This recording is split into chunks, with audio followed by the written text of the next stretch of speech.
Welcome to Lenape High School on September 14th for the third game of the season. The game between Vineland High School Fighting Clan and the Lenape Indians is a rematch of last year's first round of the tournament. I am John Pernatazzi, the color man, Rich Carper, play-by-play, who I will talk to you in a couple minutes. I just want to say we came up here. Lenape is a beautiful complex. First time I've been here. Rich was here last year. Oh, we got some stuff to talk about and make up for on that. I can't wait for this one to get going, Coach. And I'm really looking forward to Vineland. A little more excitement from a Rich. A little revenge game. What do you think? Well, I think they'll definitely be ready for this. It was a miserable night last year. Very cold for everybody involved. Got off to a bad start and just stayed that way. We're going to break down Lenape and Vineland getting ready for this game number 3 matchup. But let's first thank our sponsors for making this possible.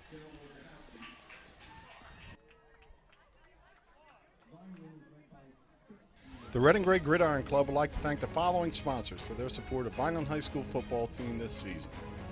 Sir Speedy, Reconstructive Orthopedics, Ducharmes, the Greenview Inn at Eastland Golf Course, Newfield National Bank, Larry's 2 Restaurant and Caters, Allen Associates, Delsey ShopRite, Bella Limousine, Medio Law Firm, The Claridge, a Radisson Hotel, Technid Consulting, Vineland Education Association, Begal University, Manny and Vic's Pizzeria and Restaurant, MVP Sports Bar, Richling Carpet and Flooring, GNS Dry Cleaners, Carluzzo and Teresi Petroleum Transporters, Bondi Insurance Agency, Dr. Gorson General and Cosmetic Dentistry, Baruffi Brothers, Beretta Plumbing, Heating and Cooling, Luciano Medical, Van Dodge, and Homestead Plumbing and Heating. The Vineland High School football team and coaches thank everyone for their support on and off the field and look forward to another successful season. Well, you hear that noise.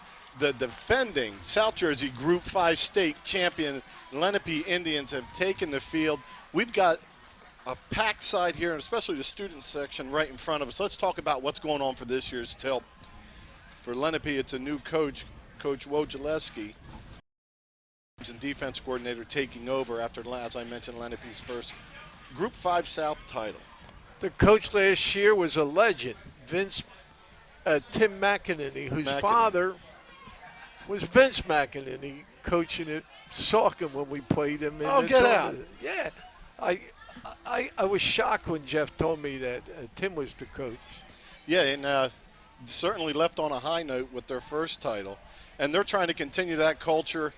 And doing so, last year, 1 regular season loss, 11-1. They lost 10-7 to Rancocas Valley in the middle of the year, and it was that same Rancocas team in the state championship game that they beat 10-7 this time. And of course, as we know, last year was 35-0 Lenape as Vineland came up trying to get their first playoff win, and the number 1 seed certainly looked like one that night and dominated the Clan. Coming into this, Lenape is ranked ahead of Vineland in one state poll with Lenape 43, Vineland 51. In the South Jersey area, Vineland makes it into the top 20 at number 17. Lenape not in there yet, so it should be a fairly even match. And watching some film, there's a lot of other things we're going to be able to talk about. So it should be an interesting one here. Neither team has scored in the second half this season. And last week against St. Augustine Prep, it was a rough special teams night for Lenape, as they had a punt blocked.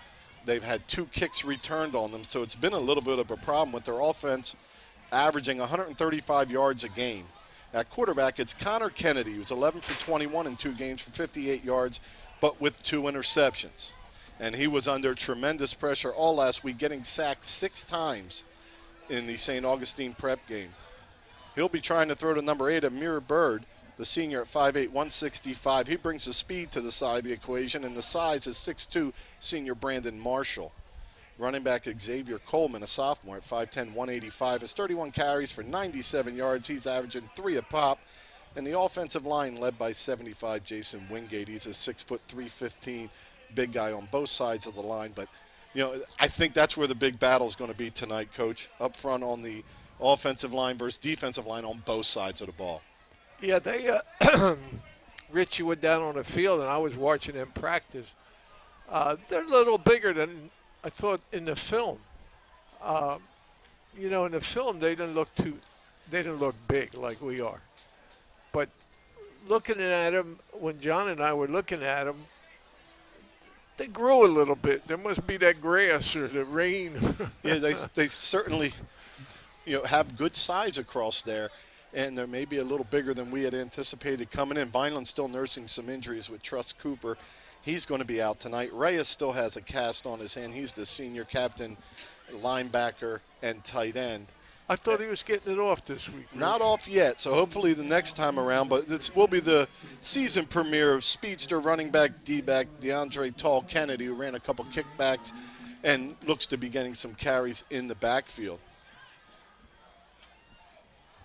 It looks like it's time for the national anthem here, coaches.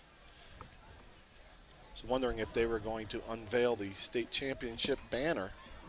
But that's not happening, but the band ready for the national anthem. So we'll hold off a second before we get into that Vineland offense, which is pretty well spread out.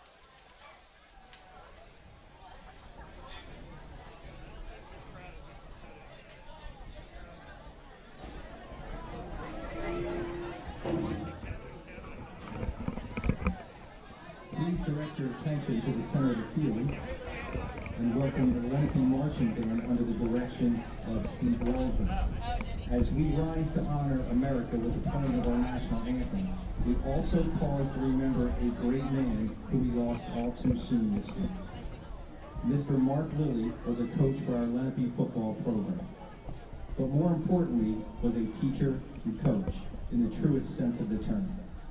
He devoted himself not only to his wife and family at home, but also to his larger family, all of his students at Pennsauken High School, and the players he coached throughout South Jersey. Mark left an indelible impact on everyone he met and will be profoundly missed by the Lenape family and many others. Please join in a moment of silence in memory of Mr. Mark Lilly.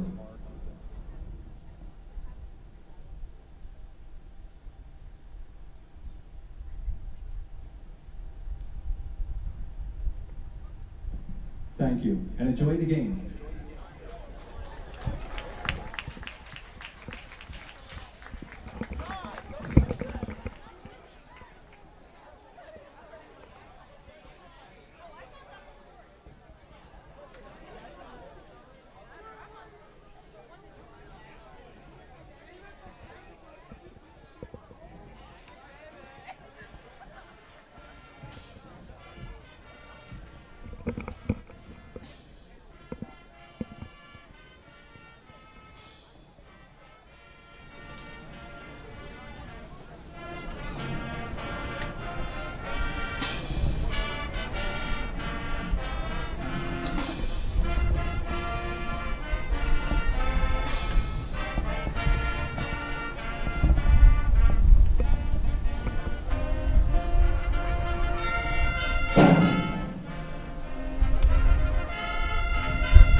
We are inching ever so closer to game time. Let's talk about that Vineland offense real quick. It's junior quarterback Ryan Shelton leading the way of a three-headed rushing attack in this early part of the season. But Shelton is 18 for 31, 254 yards passing through 2 games.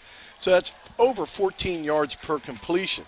He has 120 yards rushing to go with this, while Nazir Broom had 108 yards on 25 carries, and freshman Anthony Arthur 15 for 95 yards. Help with Shelton divide the ball around, and it's really been working out the way they're able to use different backs and different looks, and not just the 2 guys back there always pounding it out like last year, Coach. Yeah, I like the fact that they run that draw point with Sheldon. I forget what Danny told me. It's called Thursday. I was talking to him. But he seems to have quick feet. You know, he gets up into that line, and that gives him a third threat, which is pretty good. Yeah, I think you describe it right when you say he gets in that line. He really attacks upfield. It may be one move left or right, but he's putting the pressure on the defense, heading upfield with that full head of steam. Now, up front, the offensive line, defensive line battles tonight, yeah, on paper it looks even, but on film, after what I've seen, I think Vineland can exploit some of this. I look for the offensive line that continues to grow together with the new faces in there to slowly establish that line of scrimmage for the Fighting Clan rushing attack. Vineland will be kicking off. Robert Aparicio set to do the duty. He last week he kicked a couple deep, and then he kicked a couple Switwers. Well, the track will be considered soft tonight, as that's caught right at the 20 and brought down at about the 29. Of course, tons of rain all over South Jersey and all over everywhere, but the field has that old Vineland-Gatone Stadium feel of that muddy grass. It's going to be loose under your feet. I'm spoiled, Rich. I could smell it when I got there and reminded me of the old midget field and the high school. I mean, beautiful field, but it's an awful lot of rain to hope a high school field could take. So it is going to be a little loose out there. After seeing our field in Atlantic City, I'm spoiled.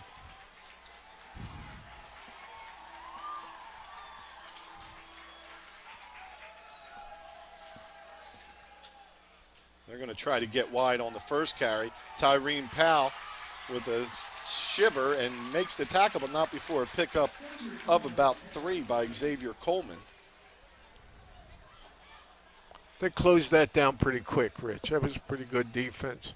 Outside forced them to go in, and they closed it down. Gained 3 yards. So number 4, Connor Kennedy, the junior at 6'2", 180. And straight behind him is going to be the sophomore, Xavier Coleman. 2nd and about 7. So give up the middle, hit initially, and then brought down. Nice job on the inside by the Fighting Clan. Is more than a couple people there to make the stop, led by Lathan Kent, the sophomore. The ball came loose for a second, and the back fell on it. That would have been a nice turnover early. That's going to be a loss of 1 for them, too. So we're going to officially have that at 3rd and 8 now. Big third down early on. Lathan Kent, the sophomore, at 6 feet tall, 200 pounds. Trips Rich to the right.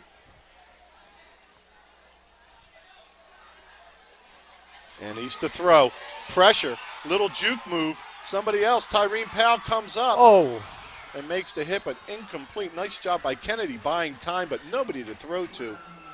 And what a polar opposite from last year, as Lenape moved up and down the field early and built a lead that wasn't a tremendous amount of points, but it felt like it that night. So great job by that Vineland defense coming off a shutout last week in Atlantic City. They hold the Indians to a 3-and-out early. It was big exciting, Rich. They had a pump block last week. See if we can get one here. That defense with that 3-and-out moved so quick we didn't get to run down their starting lineup. We'll get them next time in there. And that one's whistled dead before the kick. J.P. Garcia back to receive this punt. They man in motion, Rich. They had a guy jump.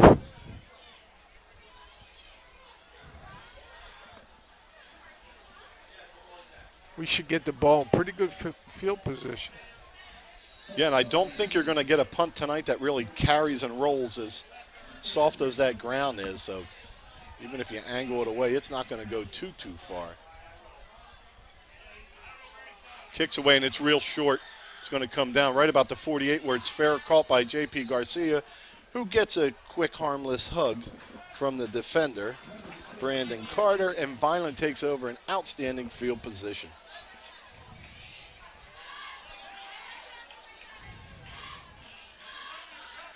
Straight off the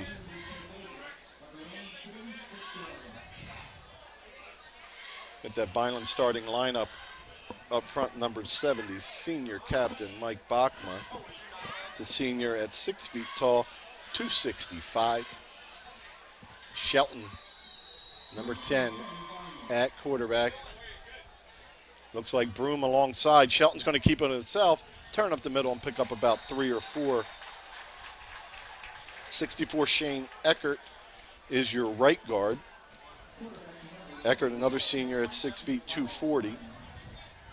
And at right tackle, 74, Brandon Anderson, the senior at 6 feet tall, 250. So you know they're lining up by each other for pictures. See, I like that play, Rich, but I think they should fake more. Fake that back going outside and give him some space. So minimal gain of 2. There's a give up the middle and nothing there as Broom is wrestled back maybe for a loss of about a yard, going to make it a 3rd and long for the Fighting Clan. They did my favorite defense on that, Rich. They angled. Really helps people be accountable for a certain area. They angled right into the ball carrier. 52, Brandon Roldan at left guard, senior 5'10", 260. And sophomore Dave Ducher, off a couple strong games, has really solidified that tackle spot at 6'2", 250. That's your interior line. Big 3rd down here, though, for Vineland at 3rd and 10. Selton in the shotgun is yet to throw, and it looks like Vineland's going to think about it a little more. This little motion's going to make it 3rd and 15. So first foul on the Clan.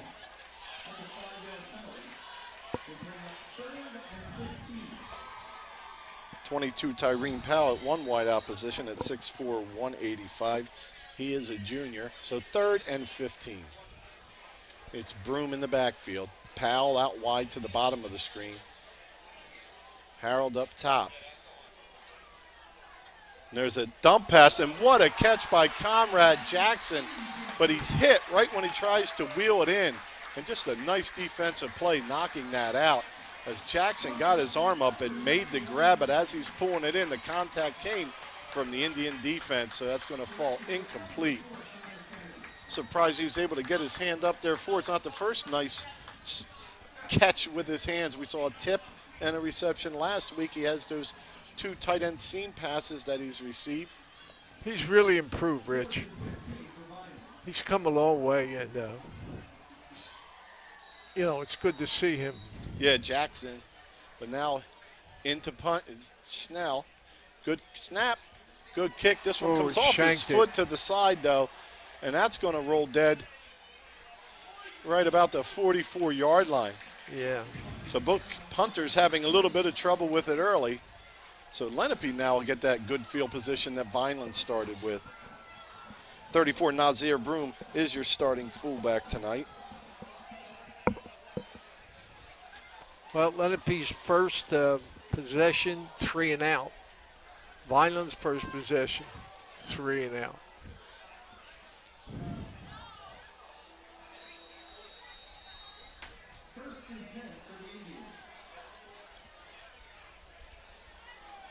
Vineland's defense led by that defensive line up front and a fast-moving linebackers. There's a little draw up the middle. A nice job by both groups of guys as there's nowhere to go. Just a big mass of humanity in the middle of the field. He'll end up leaning forward for a gain of about 2 or 3, but that took a while for him to get to the ground with all the bodies in there. It's big Elijah Jones at the nose. Rich, they're not going to beat us running the middle. They have to go wide, or I don't know if they can throw the ball. This time, trying to sweep outside to the bottom. Broom gets it blocked and does a nice job coming off of it to make the tackle for loss. So that's going to set up a 3rd and 10. That time just not enough speed for Coleman as Broom stepped up, and when he released, there was nowhere for him to go. And what an excellent tackle, too, just holding on to the waist to bring him down. 3rd and 10, Indians.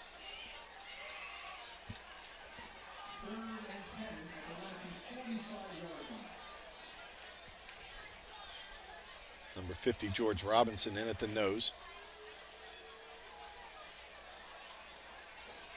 And they're going to waggle it out. Jackson puts pressure on.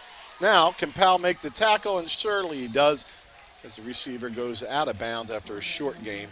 Lenape into punt. Lenape's punter is 38, Steve Mouville, who's also the place kicker and one of South Jersey's better ones at that. Converted every chance he had in the game last year, and he handles all the kicking duties for the Indians.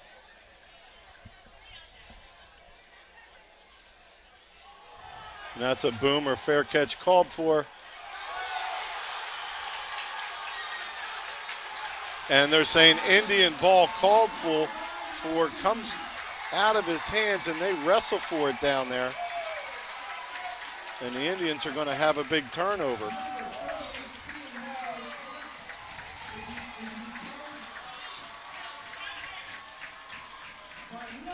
I don't even know if it came all the way out of his hands or just to his fingertips when it was grabbed. So big break for the Indians on the turnover. 1st and 10 at the Vineland 15.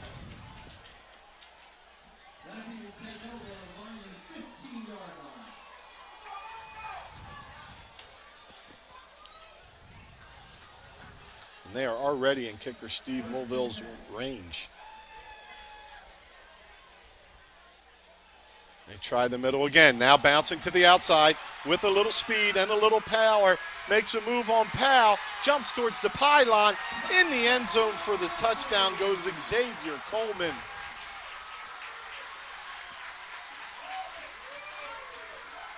So wasting no time to capitalize as these home bleachers are packed. The field starting to get lined, welcoming home their Group 5 champs. And it's a tough place on the field to defend, Coach, and it's the first time they outflanked you. I told you they can't beat us inside, Rich. He tried to take that inside and bounced it outside. And that's where they may have the only advantage or chance is to go outside.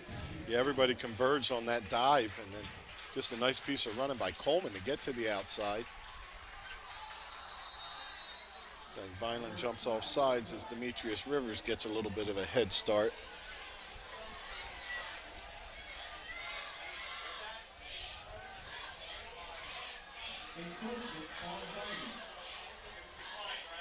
The penalties declined. They're all set to kick it, and it'll be 1.25 yards that they would gain, so they're all set. They're just going to kick it from here.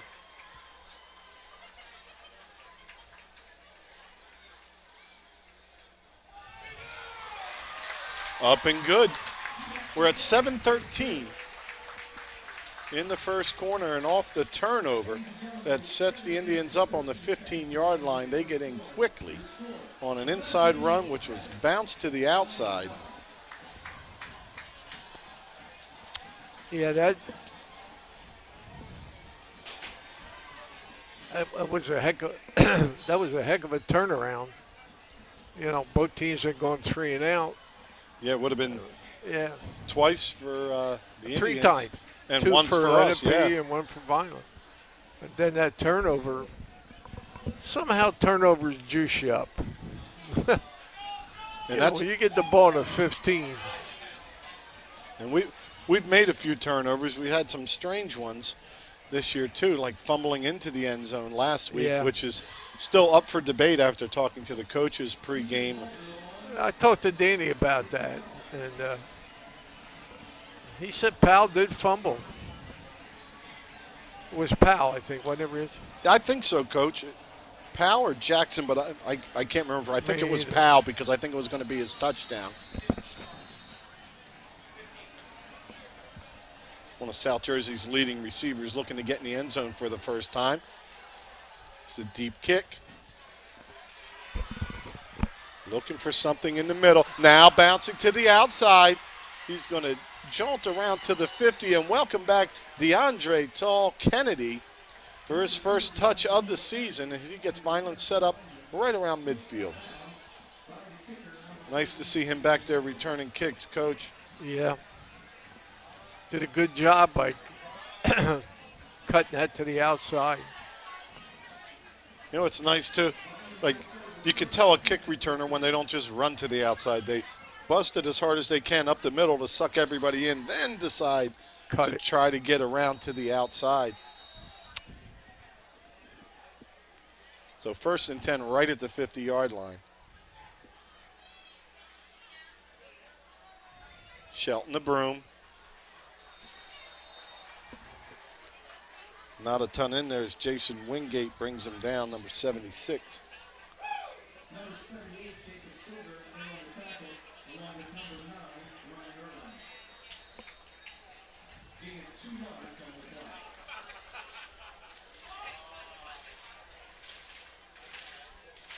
play. It was a nice pass on the last possession that a jarring hit by the D-back knocks loose. Vineland trying to get something going, 2nd and 8. Again, there's Broom. Nice hard run. This time is going to set up 3rd and short. 3rd and about 3. Always was a proponent, if you're running the ball straight ahead. No, I agree. You know, no fancy. Because if you can hit that hole quick, you're going to get 3-4 yards. Yeah, I agree. Used to rule of thumb was you couldn't make a move till you got past the linebackers. Shelton trying to get to that 1st down marker, and he dives forward and looks like he's going to have it. Not a real favorable spot for the Clan here as Shelton's navel was on the 40-yard line, and that ball's moving all the way back. Oh, I don't like that spot.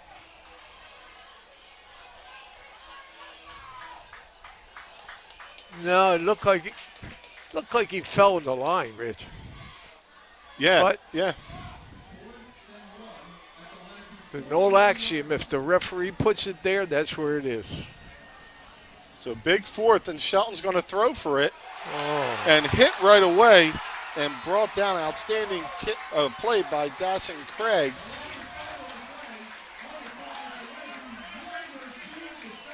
Boy, so that spot sets up another turnover on downs and good field position for Lenape. I don't know. I still think that was a 1st down. Nice shot by our crew tonight. As you can see, the packed house on this side as you look through the huddle as they are welcomed home.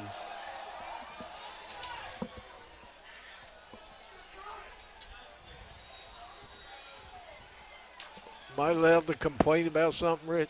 Oh, go ahead. I didn't like that call. Yeah. It is packed. I guess it's Hawaiian night tonight, welcoming the team back.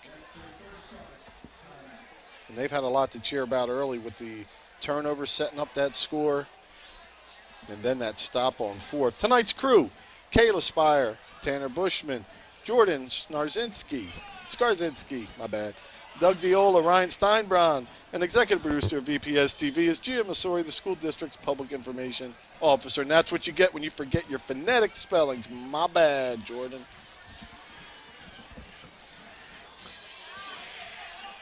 Don't forget, if you're watching this, VPS, hit that spacebar, broadcasting on YouTube. Comcast, Channel 9, Saturday at 6, Sunday at 6, Monday at 7. You watch it on your big TV. You watching, Coach? Because we're going to be watching. Remember how that first quarter started a little weird? But I think we still have plenty of time. I watched the game on TV with my wife. She wasn't impressed. Hey, yours watched. No, she wasn't impressed. Yours watched, Coach. I think mine just turns it on to make sure I'm doing something on these Friday nights. 1st and 10 for the Indians. Weird looking snap. But still picking up about 4. It's Connor Kennedy. I think that's the 2nd time that exchange hasn't been really good with the back passing before the fake, and it's a little congested. Yeah, I didn't understand that play because the back looked like he wanted the ball. Steal it from him.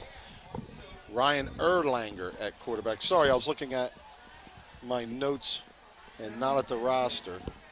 So it's number 9, Ryan Erlanger, the senior, 6 foot 170. Apologies. 2nd and 5. In the middle. Nothing at first. Legs drive and picks up about 2. Good hard run before Rivers finally brings him down. Yeah.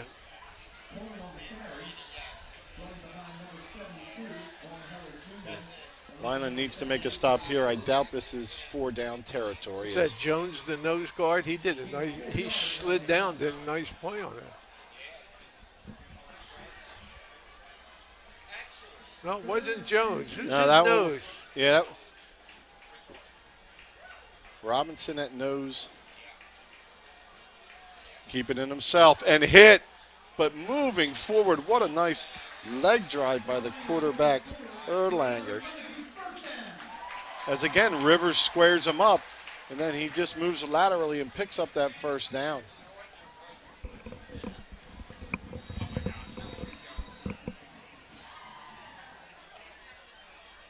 They're on the move, Coach, and I don't think it's something you can do by sending a couple extra people or anything. I think the running backs are kind of just disappearing in that wash in the middle and popping out like a rabbit out of some brush, and then all of a sudden you don't have an angle to make a play.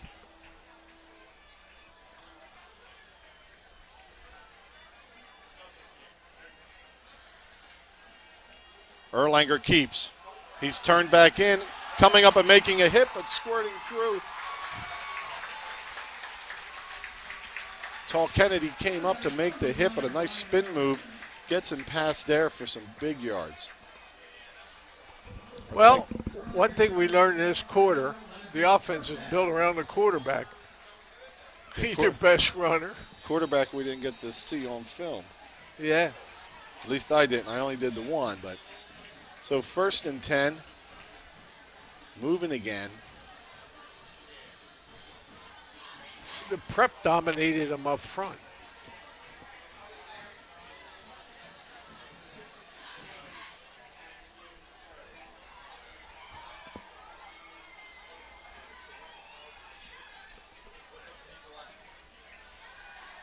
They throw it, and it's going to be over the head. Blakely, a nice coverage on that.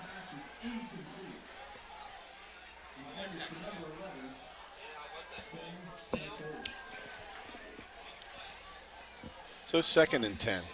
See, sometimes, and it happened to me too, sometimes coaches outthink themselves. They've been on the ground going down the field, and now they throw. Now you got 2nd and long yardage. Yeah, your whole down and distance gets messed up with the one incompletion, so they need about a handful here. There's a quick swing pass. Powell stalks, and then from behind making the play is Lathan Kent. Nice play by Kent. He had a lot of room. Well, I'll tell you what, receivers and running backs, both for Lenape, Vineland's edge defenders are coming up and turning them in, but they don't just turn in easily. They really have great vision. Really stretch out the tackling angles as people are coming to them. So 3rd down.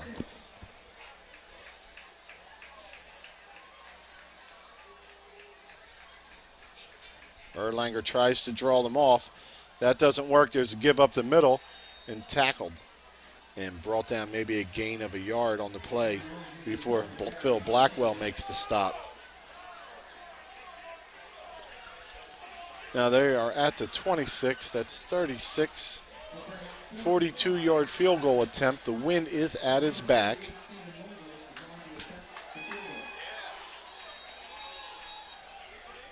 So Mulville from the near hash. He's got a little ways to go, but it is Erlanger, the holder. Wind at his Not back. even close, Rich. 44-yard attempt. Not even close. It's down. The kick is up. And wide to the right and maybe a smidge short as Coach nails it with 53 seconds left. So that great starting field position, Vineland gets it back, and it just cost him a little bit of time as we're 53 seconds to go in the 1st quarter. This will be the Klan's worst starting field position tonight, as they're going to start right at their 20.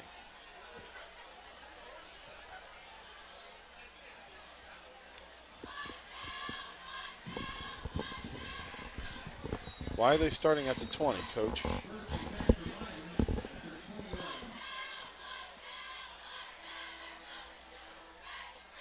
We give not much initially, but some hard running picks up about 4. And then we say 46-yard attempt? What, 42. 42-yard attempt. 6 yards behind the line. No, that includes the snap. Yeah, that's what I'm saying. I'm trying to see where the ball was. So if it was 46, that means the ball's on the 30-yard line, and we got it back on the 20. They snapped the ball to attempt the field goal from right near to the 30, and we start 1st and 10 at the 20. I guess you should punt on 4th down at your own 5. Just get the punt off, and then I just don't understand that. Almost popping to the outside, but great pursuit by the linebacker on the inside for the Indians. That's Michael Meager, the senior, 5'9", 200 pounds.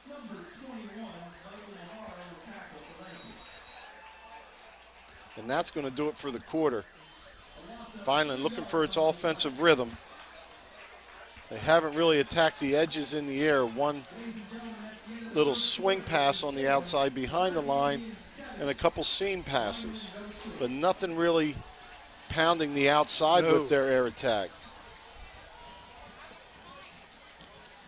And Erlanger and Coleman doing most of the work for the Indian offense. Well, every down is big, but you definitely want to get something going, get out of this end of the field. This is our 3rd possession, Rich. Well, we haven't done much on offense the first 2. And then they've had 4 because of the turnover on the punt. They've had 1 more possession than us. I don't know how you record that. In other words, they punted, we caught it. Is that a possession? I don't think so. Oh, that way. Yeah. You would That's a good think question. It probably is, but you would think it would have to mean your offense had a possession. Had to be on the At field. least, if you're trying to really look at something. Yeah. Because if the offense has it for a play and turns it over, well, they had it, so they got to possess it. But maybe officially it's probably once you hit it. But anyway, so really only the 2nd now for Vineland. Yeah. And they're faced with a 3rd and 6. See if Shelton wants to throw it this time. 4 wide receivers. He's got an outlet in the backfield. Throws to Powell, who loses his footing trying to come back to it. It's going to fall incomplete and make it 4th down.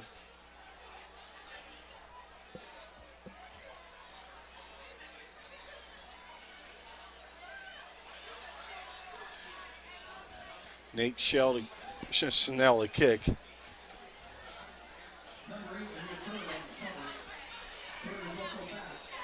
Back to return is Amir Bird.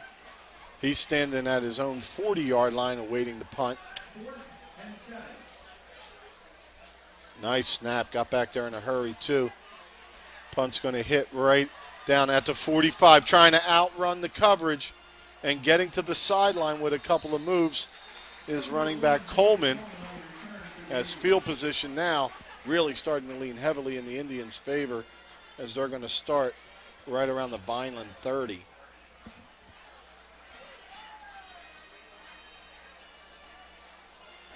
Well, last time they started, and they missed that field goal attempt, so if we can hold them here, let them try another one. So quarterback Ryan Erlanger looking to add to this 7-0 lead. They've threatened. Maybe time for a turnover here. See if they stay cautious on the ground. 2 backs this time alongside Erlanger, and he's going to roll and try to throw. Light pressure in front, and the passes led too much, and nice coverage on the play by Vineland, as that's going to go incomplete with Blakely right there in coverage. That's what you talk about when you're running the ball, Coach. Your down and distance is out of whack now. Meaning at 2nd and 10, your run for 4.5 yards. It's now 3rd and 6. And you got to think, well, I may need to throw it. Yeah. The best way to catch somebody and get the pass play off is to throw it when they're not expecting Rich, I've it. never seen an offense with the back so deep. He's 9 yards off the ball. See him? Yeah, he's way back with one right alongside also. Gives the line a little time to block, and it brought down after a short gain. Like safety Powell coming up for that Man, one. that's a long way from the line of scrimmage. Reminds me of those late 70s, early 80s tailbacks that were about a half a mile behind everything. Yeah. May have an injured Who is he Indian. deep? I guess that's something they want. Well, it's kind of like when they're moving their line around a little bit, whether I didn't notice them pulling that time, but there are some not on top of your blocks, some down blocks. It kind of allows the line some time to make their blocks before the back is up there. He's not always back there, but when he is, it seems like there's almost like old Ocean City counter type blocking in front, even though they're not going through the fakes. So 3rd and 6. Erlanger, ball on the ground, under pressure. He's hit by Bachma and then finally wrestled down by a few more, but Bachma's going to get the sack as the senior's going to knock them back, and it'll be 4th and still time to go for it here as they're knocked back to the 32. So it looks like the offense stays in. 44-yard attempt again, Rich. No, he is putting it down because that's the quarterback. I'm like, is he in a shotgun? Woo. 48-yard attempt, Coach. And this one into a decent breeze. And if Mulville's striking it, you know he can reach it. And this one is high and looks like it's going to fall short. Not by much, by about 4 yards. So Vineland takes another shot as 2 field goal attempts come up just a little bit off one, a little bit short. So they've been dominated a little bit with this field position battle. And Lenape really doesn't lose any field position. See what I mean? Look where they're moving it back. They bring it to the 20. It's got to be a rule, Coach. We're going to have to figure out the reasoning for that. What? Well, they brought the ball back to the 20 to start our possession. Maybe yeah, it's like once the a ball goes in touchback. the end zone, is dead. So even if, right, but I mean, so as long as his ball reaches the end zone, It's dead. then it's a touchback. But if it were to fall short of the end zone, You can't even run it out, Rich. they're looking deep for Powell. He falls right at the last minute as he turns around, and it's just going to fall incomplete. Shelton lobbed that one up in the air about 45 yards and across the field. As we mentioned, not the best footing out there as Vineland takes their shot deep to Powell.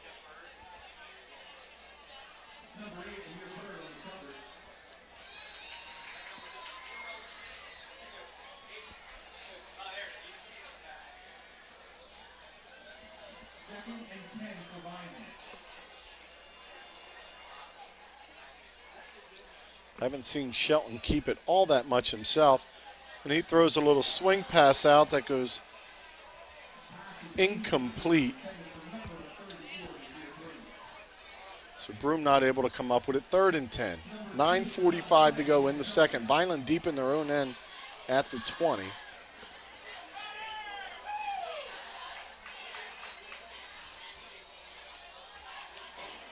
Well, you know what?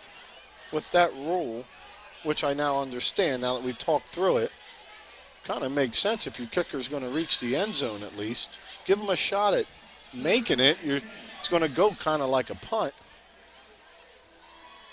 Shelton to throw yet again. Looks for Otis Harrell. He leaps off his hand, incomplete.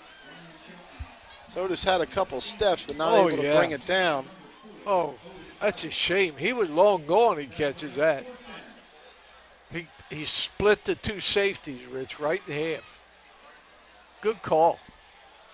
Excellent call. So that one there for the taken. Powell on that long one down the far sideline on first down. As he makes the turn, just the turf going out from under him. So no breaks there for the Clan.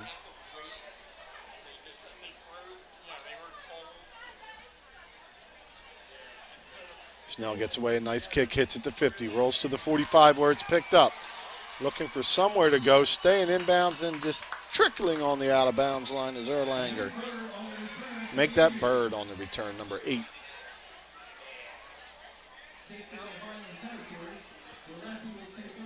$9:29 to go in the first half. Vineland's defense can hold this just one more time, and that offense can connect on a couple of these. One of them for 40 yards, the other one could have been for a touchdown, but you got to keep Lenape off the board. And that defense has been out there an awful lot, Coach. Yeah, they have. Notice they're rolling their defensive line as Jones checks in at the nose. Bachman with the sack to end the last drive. And the ball's loose on the ground. Picking it up, Anthony Reyes there on the tackle for a loss of 2. As the senior linebacker comes up and makes the stop.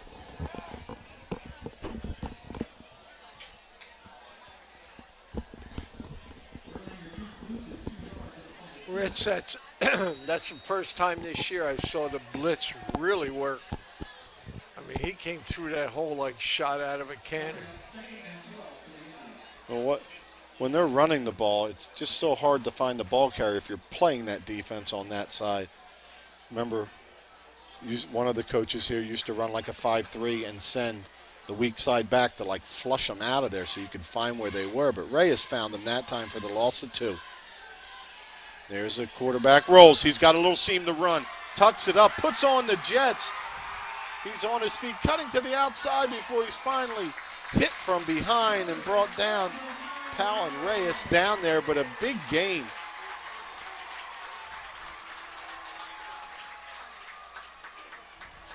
Do you notice where he ran from, Rich? That's the first time he's been under center all night. He usually takes the snap deep. They brought him up under center. And then I noticed the way he ran after he started to roll out, had the defense in that who's got quarterback, who's got coverage. Nobody really pressed the quarterback and just continued to slide their coverage, and that gave him a real nice cutback lane. What's he down on, Rich, to 7? Looks like he's right at the 10 with 8 minutes to go in the first half. It's a give over the left side. Hit and dropped Reyes in on that one, along with Rivers. He had to be inside the 10, Rich, because the first down markers aren't up. Yeah, I think they're right at it. Yeah. So they can't get a first. No first down allowed. Let's see if Vineland can hold once more.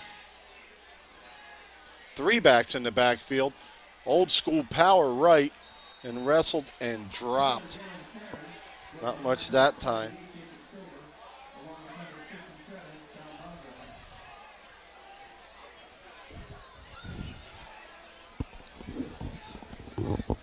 Linebackers are flying to the football now.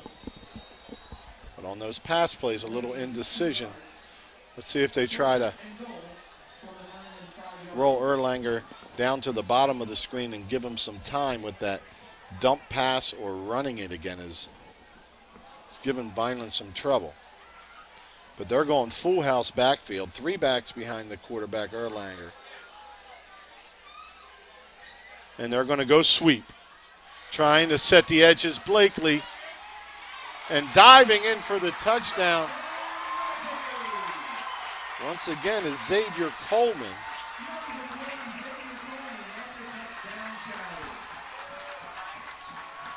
Boy, they really blocked that side of the field really well on that, Coach. Who was that scored, Rich? That was number 1, Xavier Coleman at 6:36. Coleman? Coleman.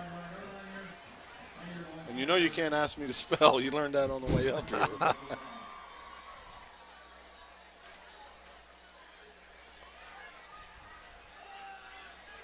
So Moulville for the extra point to make it 14-0 Lenape. As Vineland's offense has almost had this, almost had that, trying to establish something as false start on the offense. How do you have a false start on an extra point? You're waiting. Yeah.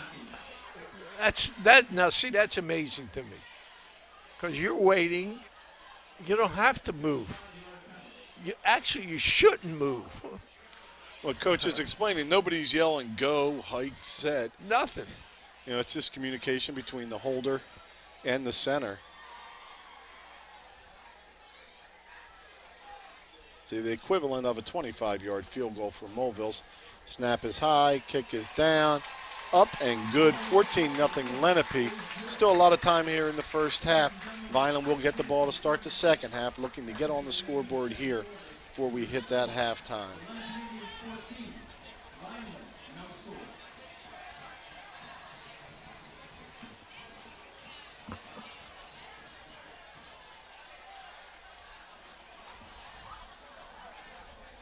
Well, Coach, that Williamstown team continues to win. And they're at Millville, or versus Millville tonight at 2-0. Millville at 0-2. I thought it was the other way around, Rich. Well, you know, this one here says Friday versus Millville. At Williamstown. Verse usually means, yeah, I got you. But verse, when you're versus somebody, you're the opponent. Right. You know, this has it just Friday versus Millville, but the other ones say Friday at, so it is at Williamstown. All right, let's see what Vineland tries to do this time. Looks like back deep for Vineland, Tall Kennedy. He returned the one kickoff to the 50. And this one looks like it's going to get in the end zone. Wow. So no return on that one. You know, here at Lenape and at Mainland, kicking part of the game is really taken serious with some good kickers. I know. Rich, have we had a first down? If you're asking me, we had one when Shelton ran and carried the ball over the 40-yard line, and they marked it back at the 39.5. So we had a fake first down. Yeah, I don't know if there was others, but that's the one sticking in my head because that change of possession, you know, led the very next play to a big gain and set up Lenape. Lenape looks like they're going to send some pressure, and they do. It's to the top of the screen, but can he get there? Picking his way to the outside for a nice gain is Shelton. He was pursued the whole time by the blitzing Michael Mieger. Number 21 had a nice play earlier, and Shelton in the flow of the team just stayed one step ahead, and much more of a gain than it looked like here as it's 2nd and 8.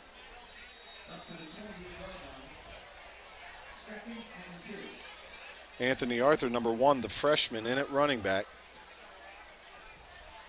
Had his first score earlier this season.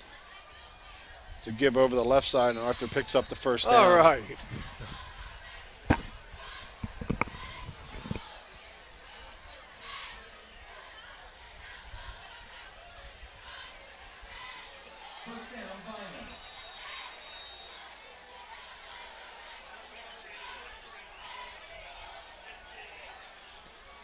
You know, Arthur picked up about 5. That's going to give him 100 on the year.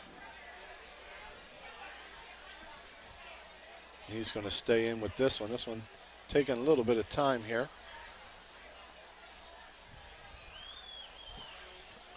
And Vineland ready and sends it in.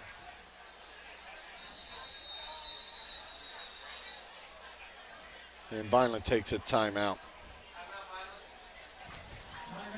So looking around coming into this week, I always enjoy prime events, Cal football. I know we're not the Cape Atlantic League anymore, but after so long of playing with these teams and being your neighboring teams, and it's kind of like the South Jersey without that north-south Jersey, that north part of South Jersey. We got a few of them in there, but not many. But St. Joe's up top at number 1, Williamstown at number 2, Shawnee 3, Delsea 4, Woodrow Wilson 5, St. Augustine Prep 6, Cherokee 7, Timber Creek 8, Camden 9, Rancocas Valley 10, Haddonfield 11, Holy Spirit 12, Long Branch 13, Brick 14, Millville 15, Jackson 16, Paulsboro 17, West Deptford 18, 19 Vineland, and Cedar Creek number 20. Rich, talk about Millville. We're way away yet. They dropped down to 4. Oh. There's 5. They're down at 4. They could be 500 and be the number 1 seed. There's nobody in that division. It was That's kind of like a amazing. leftover division when they made the Group 5. Yet to establish itself. 1st and 10 Fighting Clan. Shelton in the shotgun. He fakes. He takes it himself. To the top. Picks up a really nice block. Outstanding job there by Shane Ecker, who seals that up and lets Shelton pick up about 5 or 6. Make that 6 yards on 1st down.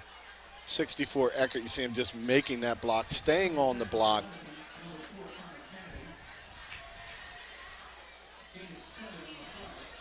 It's a little more what I thought we could see, attacking that defense with the running game, not just pounding in the middle, letting the big guys move a little bit up front.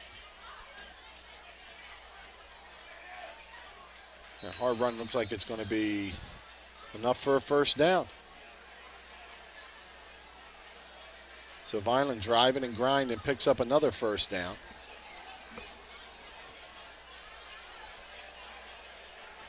Still plenty of time with 5 minutes and 9 seconds and running on the clock. Tyreen Powell to the bottom. It's been run, run, run, run. Let's see what Vineland tries to do here as Desmond Craig, the 5'10 defender, down low on Powell, but it's a give up the middle. This time not getting too much on there as big 76 Jason Wingate makes the stop. 6 feet tall, 315-pound senior. Made a nice tackle by the ankles, gain of about a yard, 2nd and 9, 4:35 to go. We're the first sustained drive for Vineland. They have 3 receivers to the top, just 1 at the bottom. Shelton's going to take it himself, and he's hit and dropped. Maybe gets 2 yards on that, setting up 3rd and 6. Number 10, quarterback Ryan Shelton carries the Vineland, tackled by a host of injuries. At the 48-yard 4 minutes in running. 3rd and 7. Approaching midfield at the 48-yard line.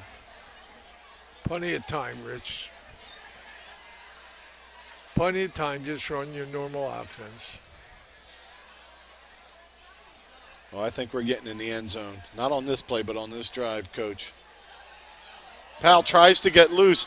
Shelton takes it himself forward for another 1st down for the Fighting Clan with 3:35 on the clock.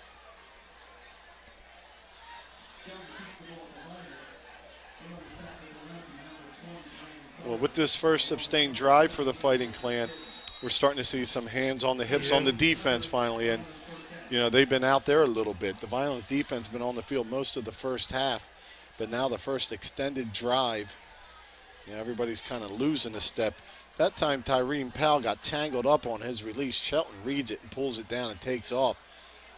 So give, Arthur has nowhere to go, nothing to do. He's going to lose about 2 or 3 as the blocking just not there that time.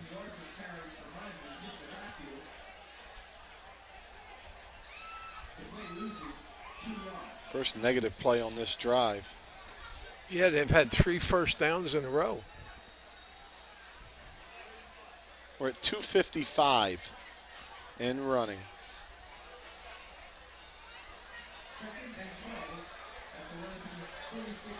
It's like Broom alongside and Broom out in motion.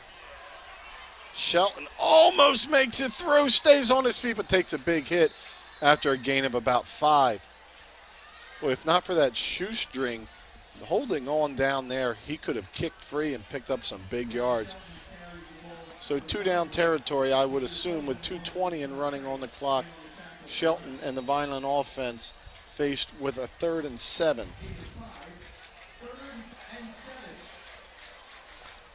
Boy, they spread that offense for him, don't they, Rich? Boy, and he gets up there quick.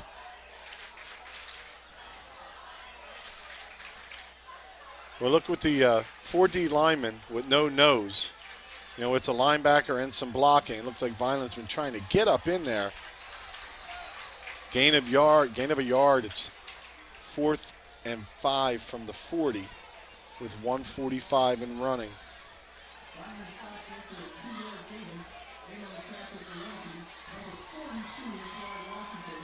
It's like Vineland's going to go for it here. The offensive line receives the signal. They're ready to go. It was a 4th and short and a swing pass attempted, but speed on that defense stopped it. Let's see what Vineland goes with here. A hard count. Nobody jumps. We'll see if they'll burn a timeout. 3 and timeout. That's the last one, Rich. With 1:09 left. So Vineland tries to draw them off. Now they're going to think about what's going to happen as Coach Russo comes out. What do you think, Coach? Think you go for it here? Oh, yeah. Yeah, we're in agreement there. They got nothing to lose. If they don't make it, Lenape gets the ball back and got what? 60 yards to go, so it's a good gamble right now. Yeah, I think they had just that one big play. The rest have been kind of little by little.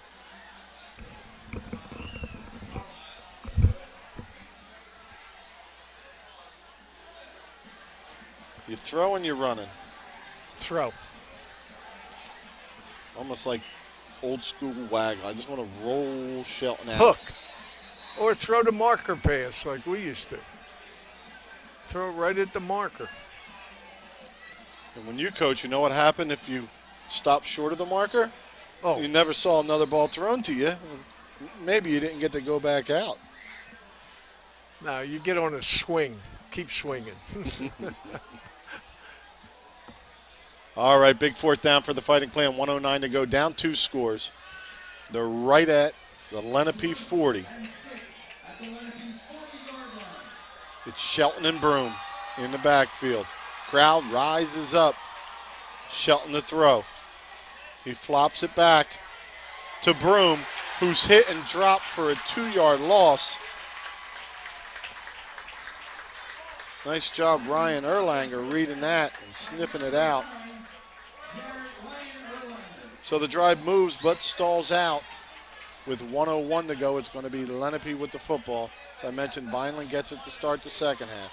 Certainly would have liked to get something on the board there, but defense makes a stop. You got it back. You turn this back into a 1-score game. You've just had your best offensive possession. You hope to be able to build on that. Heading into halftime should be a good time, but nothing more on the board here.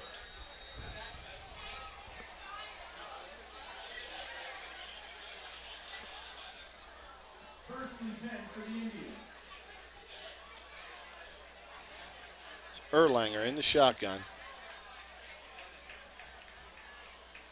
And they're going to run a reverse. Outside containment sucked in. Can Powell get there? And out of bounds on the reverse with a gain of 11 with 54 seconds to go. Goes Bird. Just some over pursuit on that backside contain as they got sucked in and just real easy to get wide. Pretty well drawn out play, Rich. Yeah, and a little surprise like you don't hear reverse. You know what I mean? Like when you see it, everybody's got to get on it and yell it. Right. Help people out, know where to go. I know something we did often. So 1st down at the Vineland 45.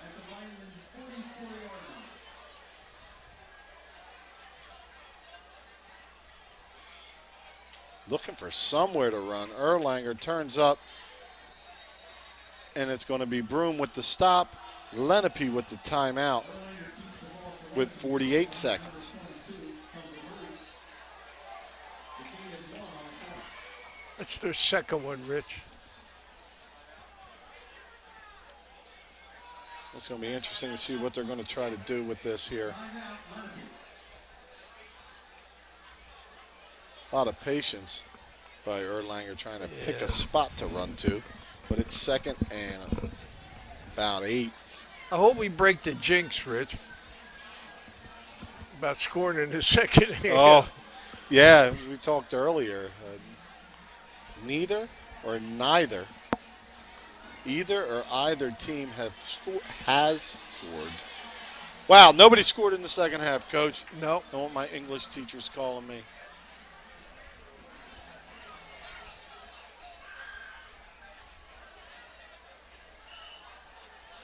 Looks like we're ready to go.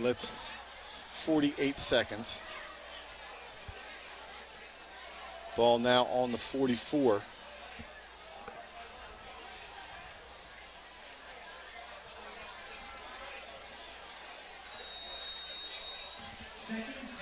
Tripp's right, Rich. Vineland with 2 deep safeties.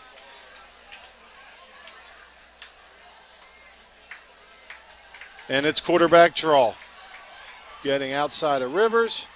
Stiff arm to the edge and out of bounds after the first down with 39 seconds to go.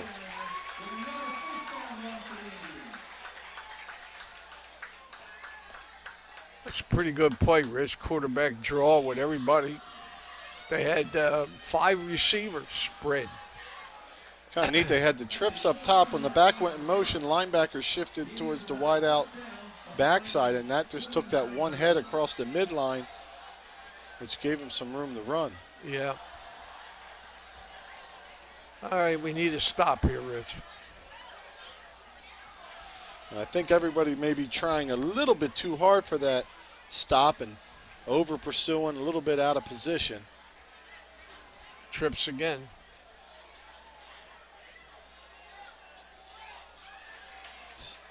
Staying up. There's a penalty flag thrown and out of bounds at the 18, but there is a flag back on the 30. And that's going to be a hold on the Indians. So that'll move it back to the 40 where it'll be 1st down and 20 with 29 seconds left. Boy, penalties kill you. I don't care what kind of penalty it is, it kills you. Especially one like that, which to me it seemed like it was behind the ball carrier, like we've talked before about. You know, a block you really don't need. This is one, it's from the spot. This is a heck of a penalty. Yeah, it brings them back to the 40.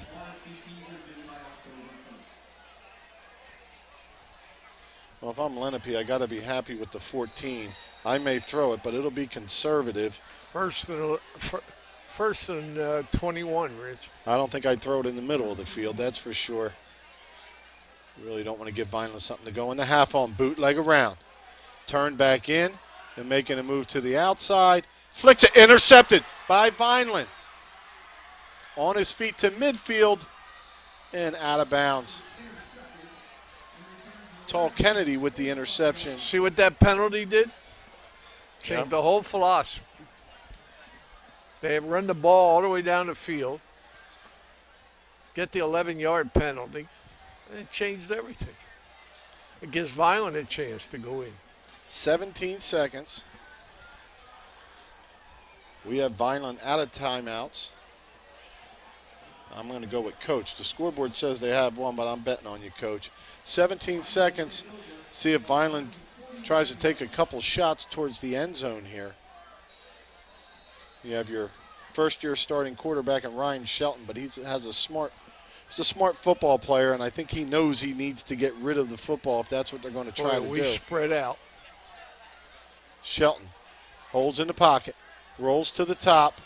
He's got the first down and steps out of bounds with 10 seconds left.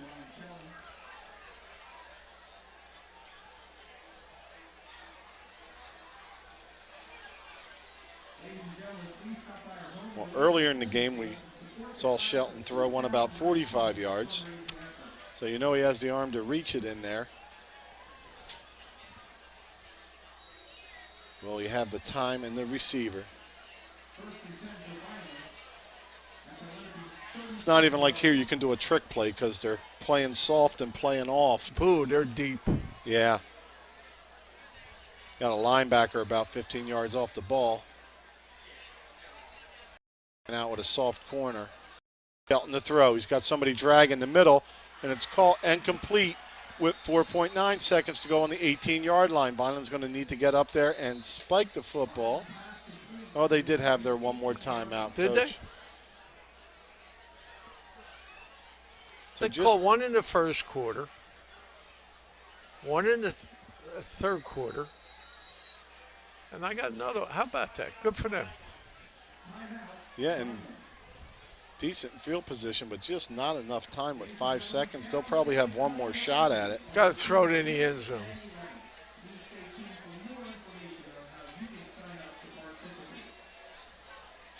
Well, you've had your best success moving the football your last drive. This drive, a little bit of a soft prevent going on, but you've moved the ball again. It's got to give you some confidence going into the second half, regardless of what happens with this 4.9 seconds. As they get set to get back on the field, let's once again remember to thank our crew.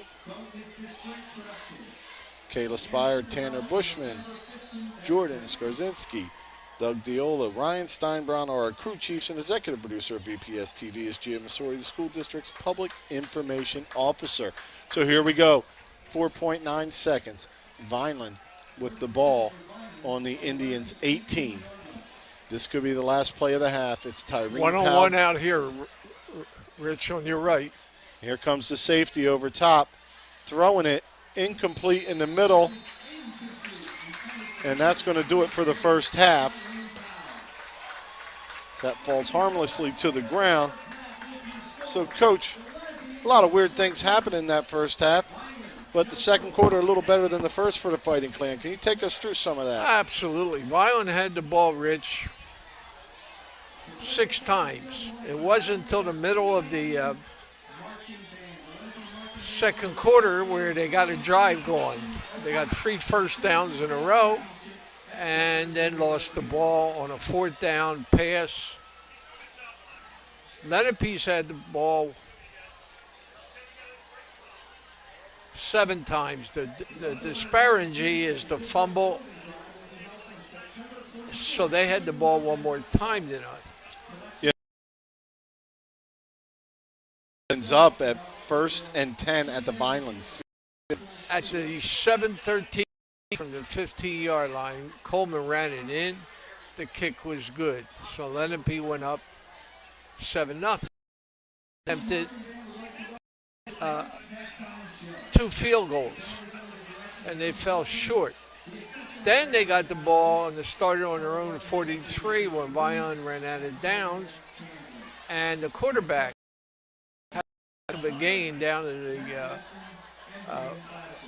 I think it was 6-yard line where Coleman ran it in to go up 13-0. The kick was good, and the score is 14-0. Lenape had another drive going, and then they had a penalty, which really knocked them back, and Vineland took over. And Vineland drove down, Rich, what was that? That was pretty good. Yeah, Down around the 14 or so. Yeah, about 14, and time ran out. And that's the half, Rich. Well, you know what? This is certainly, we're going to see a second half here. It looks like Vineland's offense has finally got the wheels churning. And thanks to our sponsors, we're able to see this and can't wait for this second half.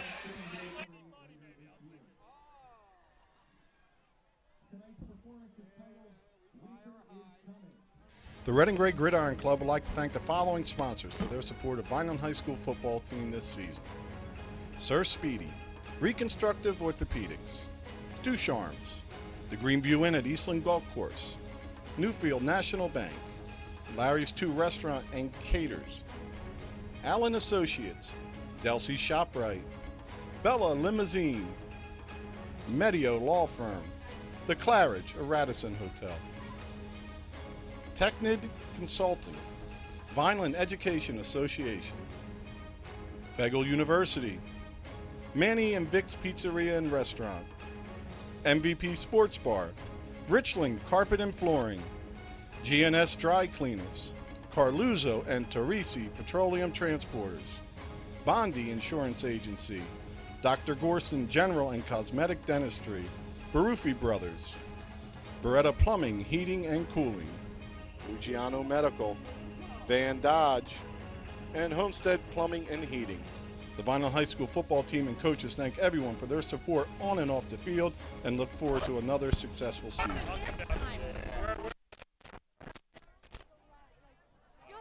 Horns are prohibited at our football games. Please refrain from using the air horn.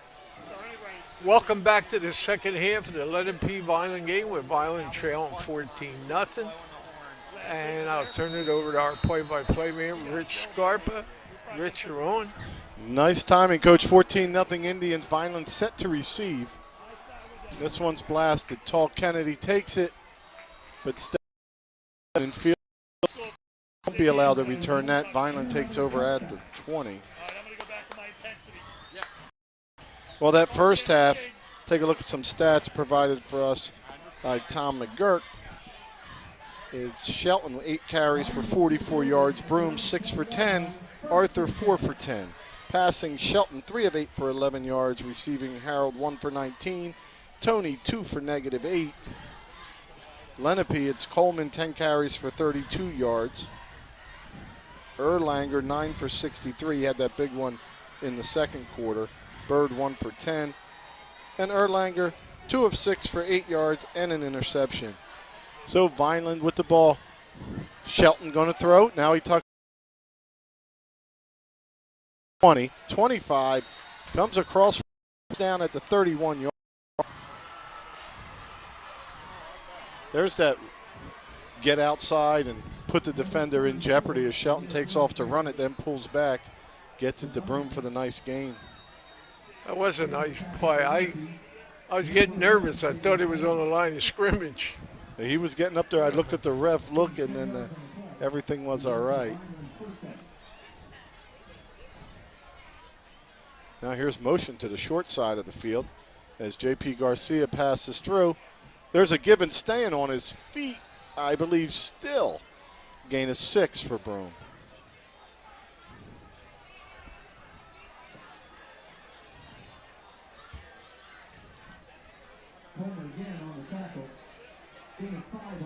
Vineland looking to cut this in half. They look like they got a little spunkus here, Fridge. They're coming out fired up. Fired up with 4 wide receivers on the field. Lenape's showing blitz. I don't think they can do it, and they don't. Shelton fires it through the middle. It's tipped and up in the air and intercepted right at midfield. That one's tipped, and Harold not able to find it on the deflection.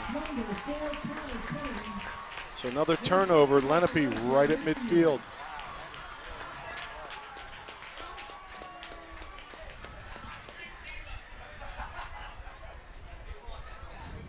Deshaun Craig with another play for that defense. First and 10 for the Indians at midfield. The Indians have protected the football tonight. And back to throw. It's got a receiver up the slot. It's tipped. And he's hit and dropped, but great concentration on the play. Coming down with a big gain for the Indians is Clyde Washington, the 6'3", 215-pound tight end. That's that play Vineland likes to run, that tight end right up the seam there, Coach. Yeah, they split the safeties. Once you get in between the safeties, if you're in the zone, that's a soft spot. And it always seems like people want to forget about the tight end coming out. Great concentration as he took a big hit on the end of that. There's a stun up the middle. Malloy makes the hit and the tackle right up at the line of scrimmage.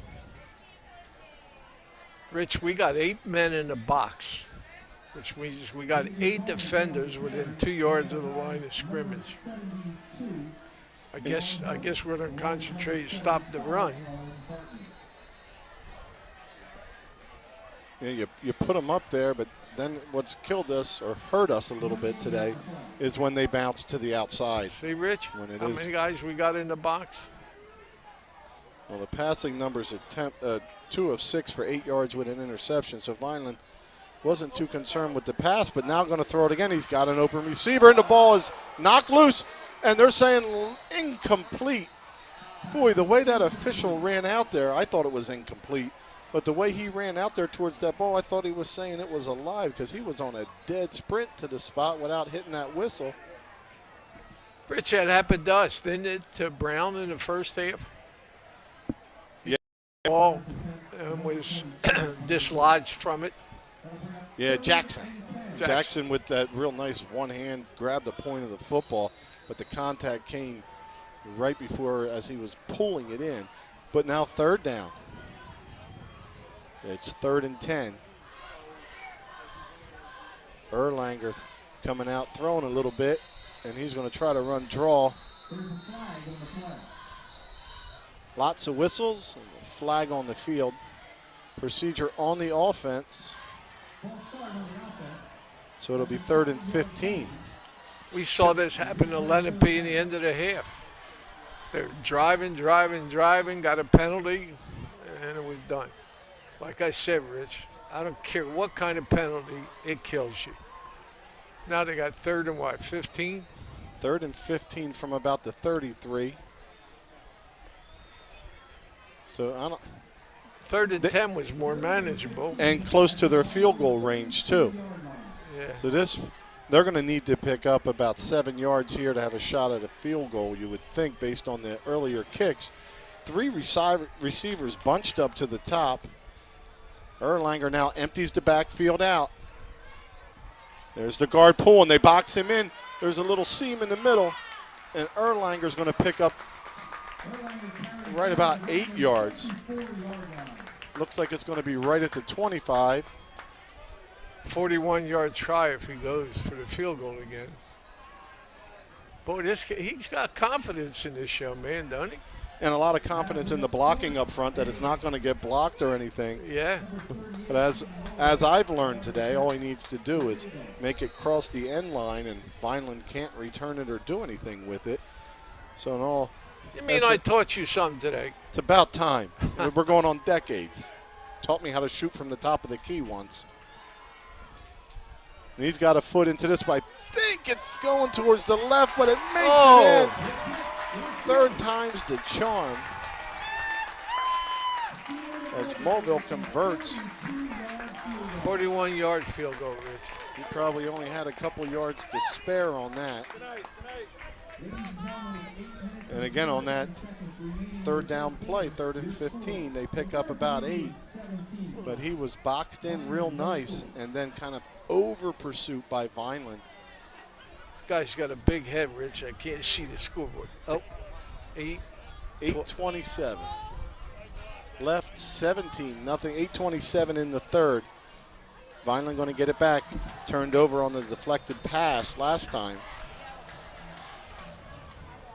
Well, Lenape broke their string. They scored in the second half. Now it's time to make us +4 in this game in the 3rd quarter. We're going to march down and get that touchdown. Packed house. Isn't that something? Isn't that great to see? Boy, and they're not a passive group. They're all on their feet. They've got some sing-alongs here and there. Kind of like taking you back in time. Yep. When you had to come early. There we are. Hey, Coach, say hi. There we are. All right. I think I'm losing more hair than you. I've known that. I put my hat on.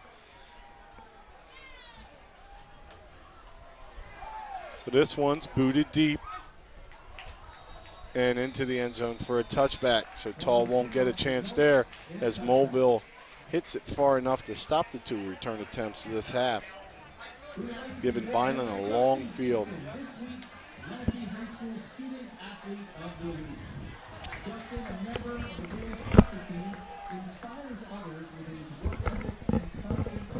All right, my hat's on.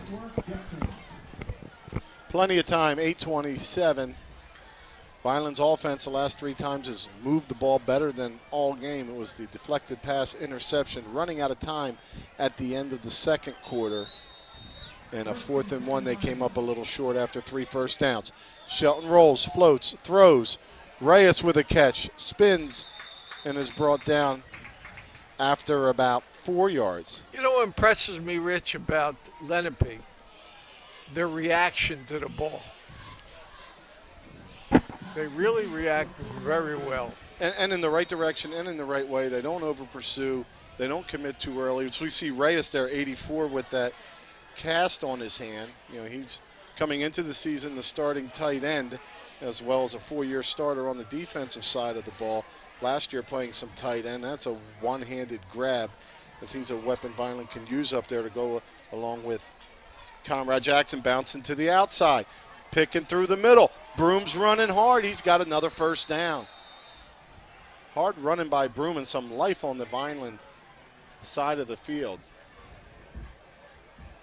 You know, it may help them to get a turnover or a break to speed up the process of getting back, but really all they got to do is just keep churning. As Broom's had some nice runs, Shelton's done the same.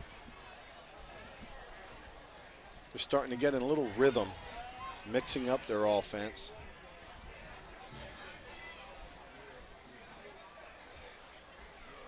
This time a tight formation for Vineland. And they're going to throw out of that. And goes incomplete, intended for Reyes. Covered on the play by Erlanger. With many of last year's seniors in the house tonight, we once again want to say congratulations to Lenape football, your defending NJSIAA South Jersey Group 5 state sectional champions. Lenape comes in with the 2 losses. Happy to be back home to celebrate their Group 5 title.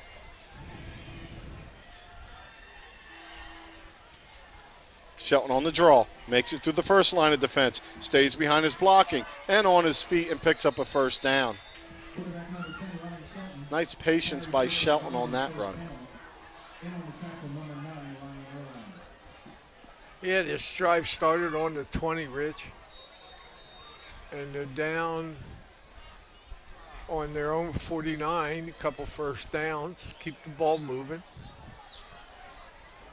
First and 10 at the Vineland 48-yard line. So almost at the midfield. Shelton has to outrun some pressure, gets it to Reyes, who takes a hit and another, stays on his feet and drags the defense forward close to a first down. He's going to be about a yard short. Rich, I told you at halftime, I think we're wearing them down a little bit, really, physically. Yeah, I expected a little more of that a little earlier, but it's starting to show now. And the longer you keep that defense on the field, you know, wear them down a little bit, get your quick 3 and out.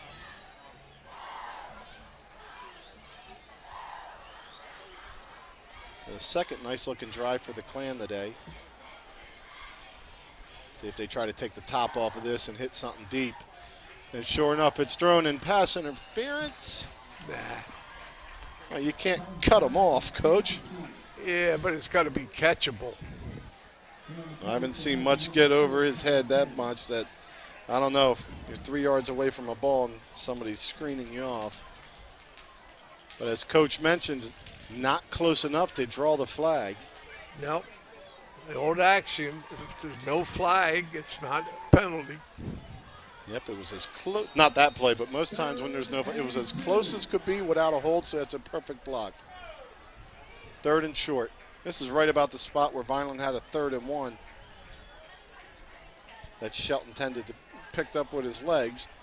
And here he goes. Shelton has the first down.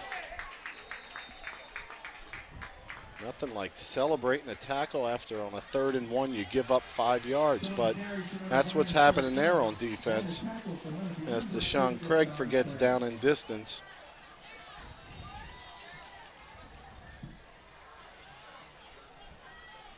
So 1st and 10, Vineland at the 40. We're about halfway through this 3rd quarter. With 5:40 to go and running in the 3rd. Shelton, quick pass, Powell, nice catch, wrestled down, gain of 8. Like the tempo they're playing with, Coach. They've cranked it up a little bit. They're getting a few more plays off. And that's something that's hard to stop with Powell He's got the speed to burn you deep, so you play off, and he's got the length to catch anything underneath. 2nd and 2.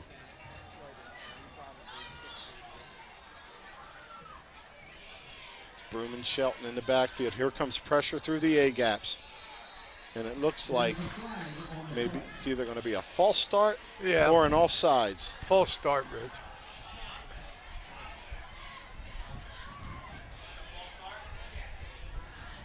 And it is on the offense. So those linebackers come up in the middle in them A-gaps, and just a little flinch up front puts Vineland back, but it's going to be 2nd and 7.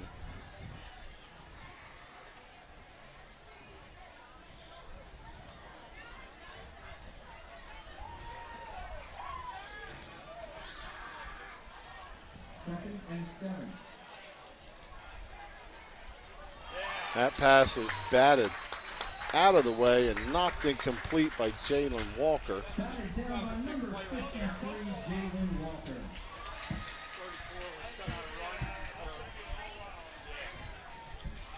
think right about now you almost do the same thing, and just that pump fake to the flat, and then Shelton taking off in the middle, try to hold the defense a little bit. Shelton and Broom running pretty well on this drive. Penalty got us a little out of whack. 3rd and 7. 4 minutes and 30 seconds to go in the 3rd quarter. It's a low snap. Shelton has it. Floats it out to Broom. Oh, There's one room. guy in front He's of got him. room. He's outrun that one, and here comes the 2nd. First down fighting Clan at the 20 on the completion. Boy, when he broke that line of scrimmage, Rich, he had plenty of room. That's almost what happened in the play. I don't know how the coverage was downfield, but that deflected pass was to a similar play for him. So 1st and 10.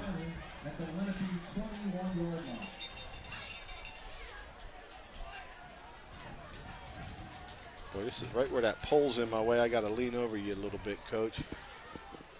I got a guy with a big head in front of me and a guy with a big head in front of the scoreboard. Left side, 2 hands on the ball, drives forward. Nice positive play, gain of about 4. It's okay. So the offense wearing down that defense, looking to cash it in. Then our defense should be rested. First things first, he's got to keep this churning along. Gains 5 yards on the play. 2nd and 5. Shelton under pressure, whips it out. Comrade Jackson falls forward and spins. Looks like he's going to have it. He's close to the first Shane down. Eckerts thinks they have it. And they're going to have to pull the change in. Oh, no, they got it, Rich. All right, they got it. I thought they were signaling stop to bring him in, but stop to move him forward. Another first down for Vineland. Well, we didn't think this one was done, but right now Vineland about to cut into that lead. I think they've had only 1 third down on this drive of distance to complete. Shelton takes it himself. He's trying to follow the lead blocking and does. It's going to be a gain. You almost say minimal gain, but it was almost 4 yards on first down. Hey, down to this, looks like 8-yard line, Rich. We can still get a first down. That's always a nice fallback position, too. Played a game once where there were no down markers.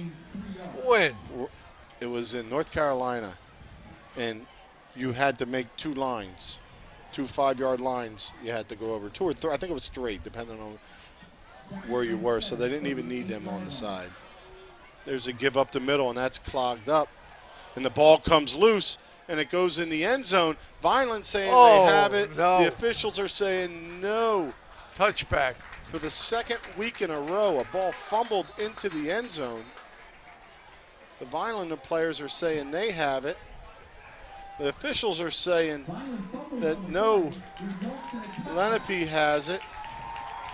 That ball's knocked out at about the 6 and heads into the end zone.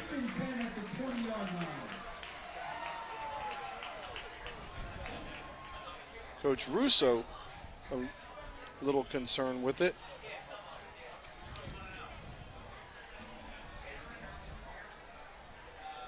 Some talk about his knee being down also. Who did come up with that at the end as Lenape gets up from the bottom of the pile, but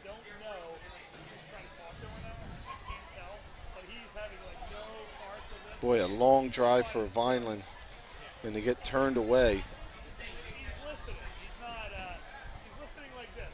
Usually don't see Coach Russo on the field that much or that animated, but they believe they just got a little hosed. There's a player down on the field. That's what's allowing these conversations I can't to see the continue. uniform, Rich. Is it Lenape or us? Can't see with everybody all around there yet. No, I can't either. It looks like Lenape's trainer. But either way, a drive that started at their own 20 and ended in the other team's end zone ends up for no points, and Lenape ball at the 20. Just when we're talking about grind it back, maybe get your break to speed it up, the exact opposite happens to the Fighting Clan. Rich, can you see the clock from where you are? Yeah, we got 2:27 to go. Okay. Lenape, they're all set up for Lenape 1st and 10 at their own 20. Oh, it's one of our players, Rich. As Broom limps off.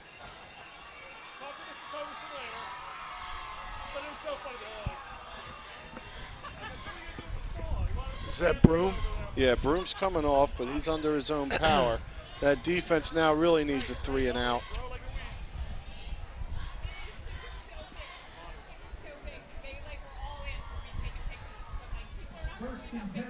There's plenty of time for Vineland to put up the points they need, but they certainly got to keep these drives short. Can't allow any more points.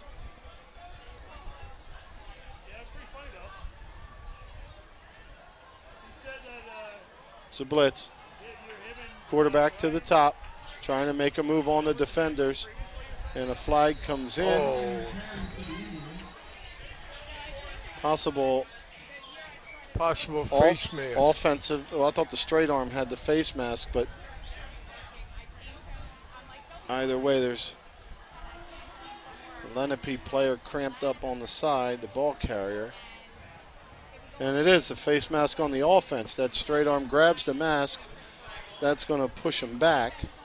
So the ball carrier delivers the straight arm, but it hits right in the mask.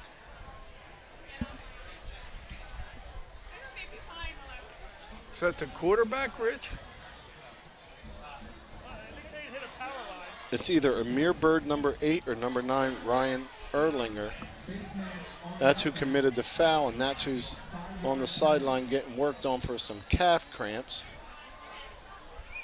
So a 5-yard penalty, 1st and 15, back at their own 15-yard line with 2 minutes and 10 seconds in the third quarter to go.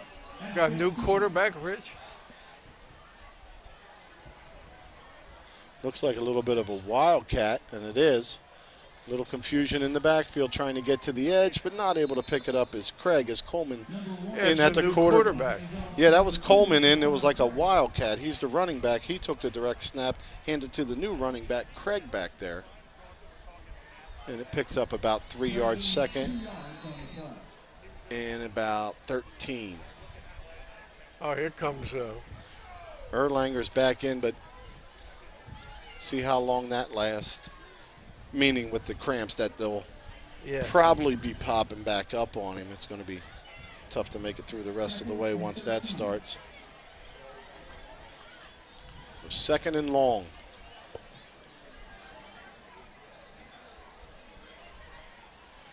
Vineland defense gets set, and that looks like it's going to be a timeout. Lenape with 1:10 to go, as they didn't like what they saw. I don't know if I've been through a season with 2 balls fumbled into the end zone. One for a touch, well, both for a touchbacks. Tell you an Al Brown story.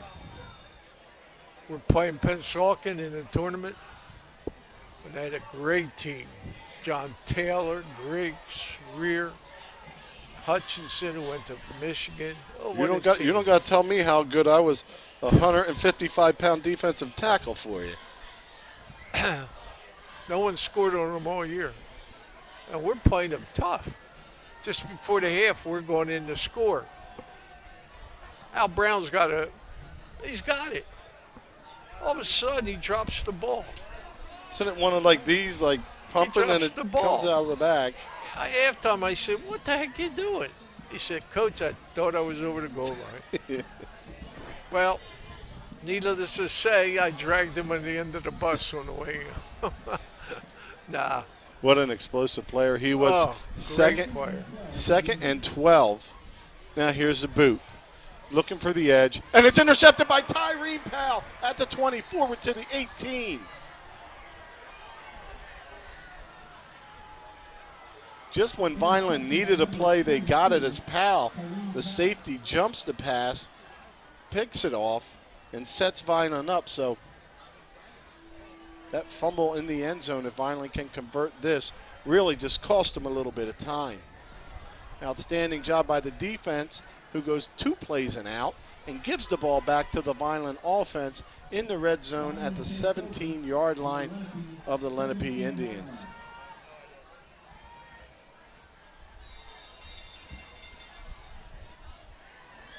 And Broom is back in alongside Shelton. Shelton back to pass. Powell. Nice drop. Chucks it over the middle, and it's going to go incomplete.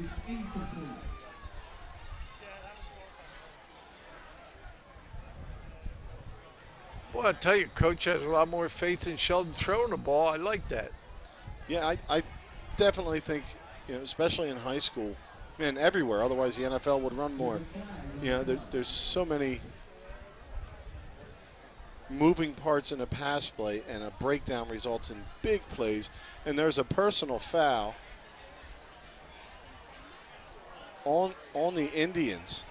So after the incompletion, a little bit of talk down on the field, and Lenape must have said one of the bad words or chirped a little too loud. Vineland keeps their discipline and picks up a 2nd and 1, the ball at the 9-yard line.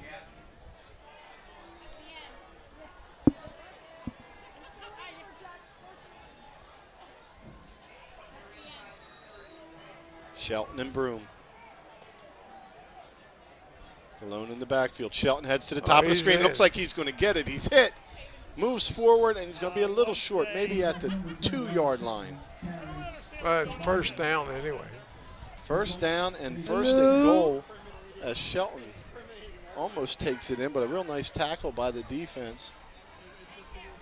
Oh, you're not as close as we think, Rich. What's that, about the 5-yard line? Right on the 3. On the 3? There's 35 seconds to go in the third quarter.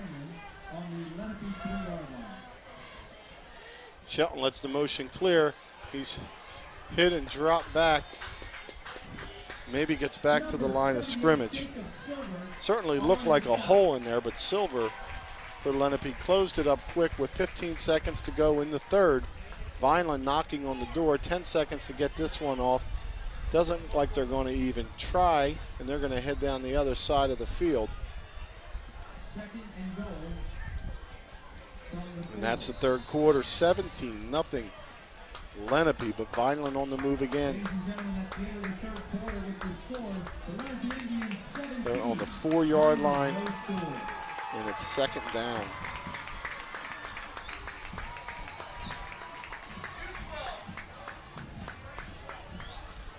It's an 80-yard drive, Rich, if they get in. Pretty good. Well, news out of Williamstown tonight. It's Williamstown 21-0 over Millville halfway through the third quarter. Holy Spirit 28-0 over Camden Catholic. Mainland trails Cherry Hill West 21-7. Oakcrest getting shut out by Highland 17-0. Pennsauken all over Cumberland 31-0. Buna and Middle Township, 13-7 ball game there. Ocean City 34, Bridgeton 20. And Wildwood loses another 48-0 to Clayton. St. Joe's 30, St. Augustine 8. And these scores are from a little while ago. To wait till we get them updated. Well, St. Ilgies play St. Joe. Yeah, right I now. didn't think they were on their schedule. Huh. I learned something. I really thought. Yeah, but I didn't teach you. I got to teach you something new to learn. I thought they were in the other division, but I guess they're not. It could be. It's one of those crossovers. Well, the Prep's not in our division. Nah, so it's like that interconference. And here we go. The give up the middle. Bouncing to the outside is Broom. Squares his shoulders. Dives across. There's no denying that one. Vineland on the board with a Broom 4-yard run with 11:53 to go in the fourth quarter. So now both teams have scored in the second half. Vineland looking to convert the extra point. It's Henry Garton coming in. He made the one to try last week, and he made his extra point.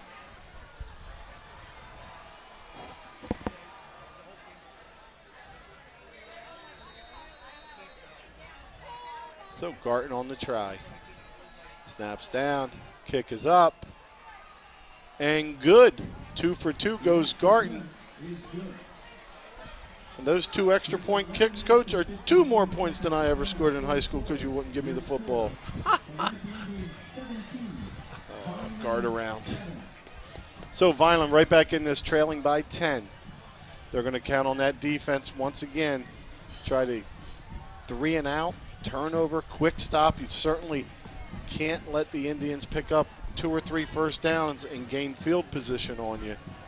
If you can shorten this field up, it'll give you a lot more time to move up and get your points. So just a little mumble on this sideline, but I think the next score, if that's ours, that could certainly change a lot of that as Coach Russo and the Fighting Clan try to climb back into this one. It's a fumble into the end zone recovered by Lenape that stopped their drive 2 drives ago. Then a Tyrene Powell interception set Vineland up inside the 20, where that was converted fairly quickly into the touchdown. Now Robert Aparicio ready to kick it off.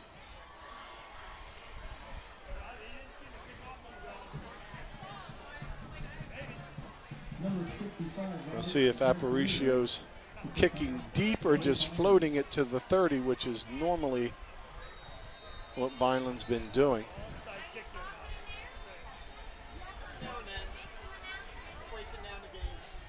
And he's just going to pop it up down to the 18. Looking for somewhere to run. Getting stretched out. Now to the edge. Good pursuit by Otis Harrow, who makes the tackle. But a good return to the 44-yard line.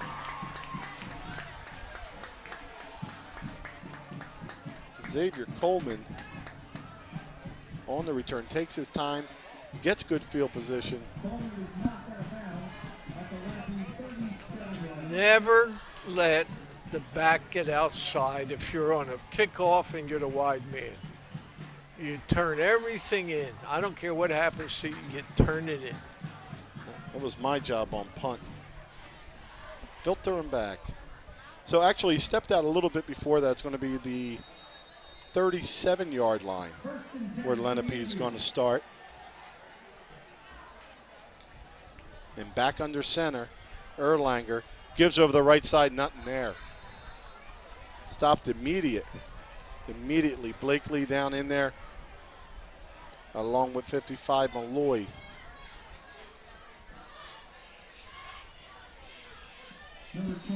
That's a long slide for Malloy. He's the defensive end on the top of the screen. End/tackle. Last guy with his hand down makes the play. Now he's down the bottom here. Second, and it was a loss of 1. 2nd and 11.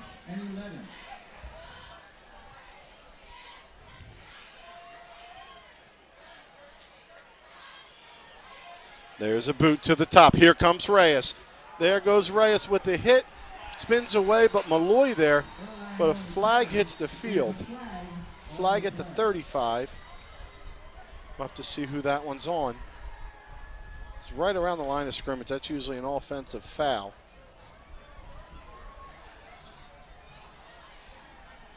But he was tackled at the 31, which would make it 3rd and about 18. So you're looking at 3rd and 18. And Vineland's going to, of course, decline that. So the sack by Malloy and Reyes.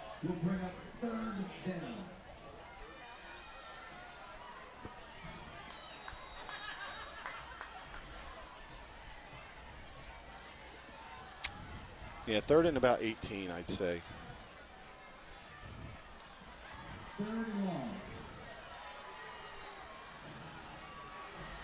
See if Lenape has a trick up their sleeve. Haven't seen much of Hazan Bruce, only 1 carry in the first half. He's standing right alongside. High snap. Timing's okay. Here goes Coleman to the top of the screen. Fights forward, gets the from their own 40, and the Indians are to the Fighting Clan with 10:20 to go in the ball game. Vineland down 10.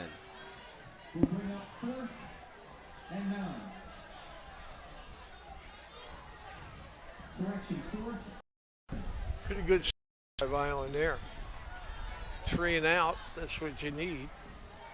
Nazir Broom, the short man back there. J.P. Garcia back at the 25. JP's fair called a couple earlier. See if Vineland can get a little bit of a return here, but Mulville handling both kicking duties and doing a really good job of it today. Good snap, good kick, fair catch called for and made by Broom right at the 30-yard line where Vineland will take over with 10:12 to go in the ball game, down 10.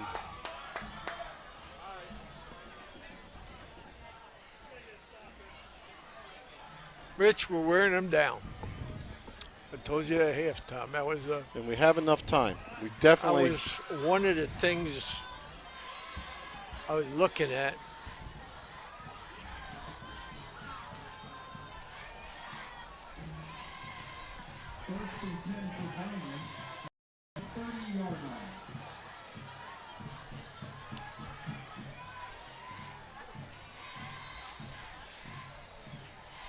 Shelton in the offense, ready to go. Let's see which route they're going to take to it. They look to throw. It's thrown short and complete. Jonathan Toney with the catch. He picks up about 5 yards. Make it 6, so 2nd and 4.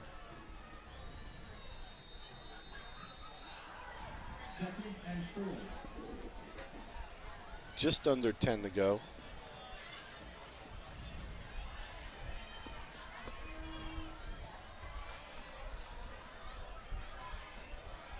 And it's a screen.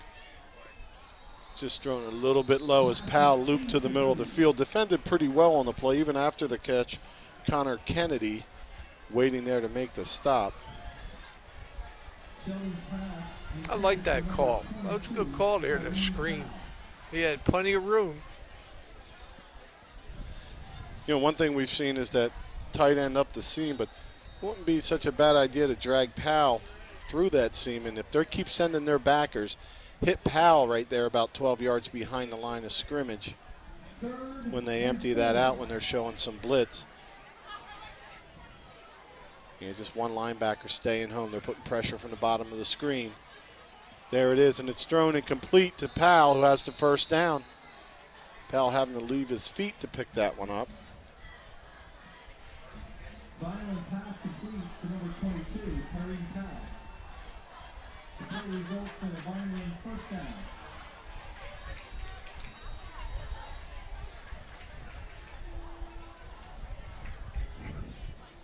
So Vineland's offense, we talked about picking up first downs. I think they probably have more than Lenape at this point in time. 1st and 10, Fighting Clan.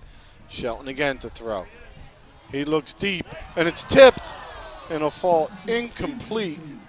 Deshaun Craig trying to make the play on that. Gets his hands on it, not able to pull it down, but a nice play by Craig.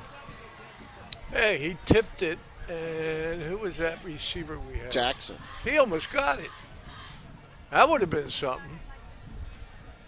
Yeah, his head swung around, just not able to be in reach. Jackson's certainly shown he has the hands. Second and 10. Blitz picked up, throws to Powell, who's hit, stays on his feet and turns. He's going to be a little bit short, making it 3rd and 1.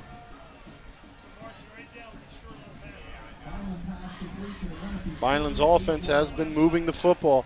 I keep looking up at the clock. We're at 8:47 and running. Vineland in Lenape territory. They trail by 10. This half, the offense has been stopped on a deflected interception. A fumble into the end zone.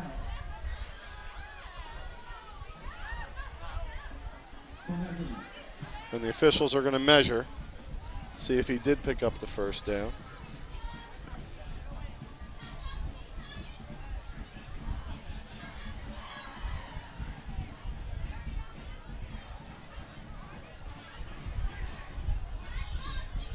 What a nice shot down there on the field. Let's see what happens when they pull it back.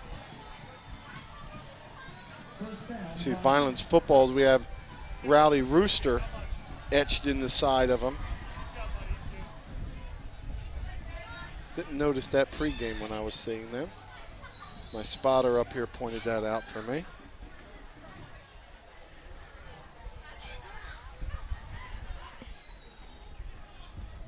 So Vineland has the first down. 3 receivers in a bunch at the bottom. And a false start.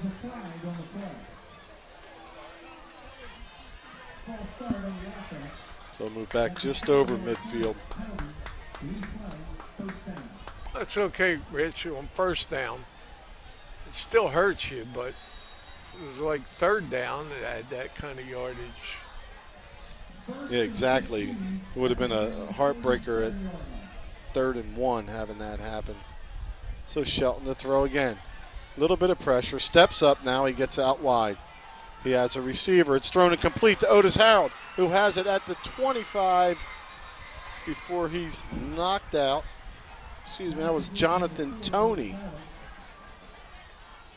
Toney, the sophomore, at 5'8", 158. Harold, who I mentioned, the senior at 5'8", 140. Very similar in stature, but picking up the number. A nice job there for Toney. Toney led the freshman team in rushing last year. Had a touchdown in the Cherry Hill East game last season as a freshman. And Vineland's thrown to him 3 times today. Now another whistle stops play as the down markers are getting set. They want him to really give him a big old tug. Try to get that 10.5 yards to go. But after the penalty, Vineland picks up the first down. 8 minutes and 1 second to go in the ball game, but Vineland on the move. Powell on the screen, and he's hit immediately as that play is read perfectly by Erlanger. He saw the attempt earlier, and this time he jumped in on the party. Gain of 1. Pass complete to the Lenape 26-yard line. Sheldon's hit a multitude of receivers, Rich, which is really good. And he's thrown a lot of passes, too. 2nd and 9. Time for a Sheldon run. I'm going with Broom on this one. And Sheldon to pass. Floats it up for Powell. It's intercepted. A touchback. Wow. That one just came out. Powell not able to fight his way back to it as he was triple covered on the play. Intercepted by number 20, Brandon Carter. So in the end zone, Interception results in a touchback. not able to get it. Second touchback the defense has recorded for the Lenape Indians.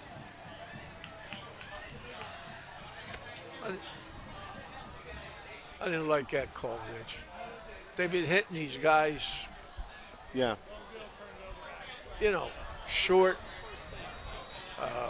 hooks, outs. You got plenty of time. You didn't. And if you're going to do it, I kind of like the edge of the field, because that ball was on the inside. I would have liked to see Powell run a post. Yeah. Yeah, get to the sideline a little bit with it. Let's see if the defense can do something to get this back. It's a give up the middle. Hit hard and brought down on the play by Powell.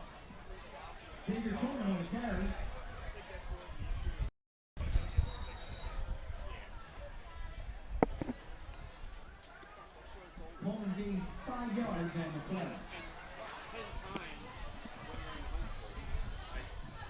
Xavier Coleman has to check out for a moment. Looks like Deshaun Craig's going to head in with the play. And to me, this is looking like it's taking a little bit of time with 6:57 to go. No, he just clocked it in, the ref. Because of the equipment, Yeah. he stopped it till he got off. Yeah, he just clocked it in.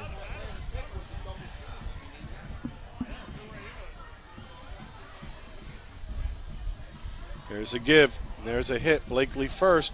Good hard running afterward. The Vineland secondary a little late, putting a stop to that scrum. For another 4 yards. Big play here, Rich. Big play. Time to think about as another player's down on the field. It's a player for Lenape. Boy, a lot of strange things happening in the end zone tonight, Coach. Oh, yeah. Things you don't see a lot of. 3 times we were in the end zone and came out with nothing. Yeah, Vineland's had opportunities, but now we're looking at possessions. Is that Coleman had cramps? Not sure who No. that one is. There's a 2 on the jersey, but not sure.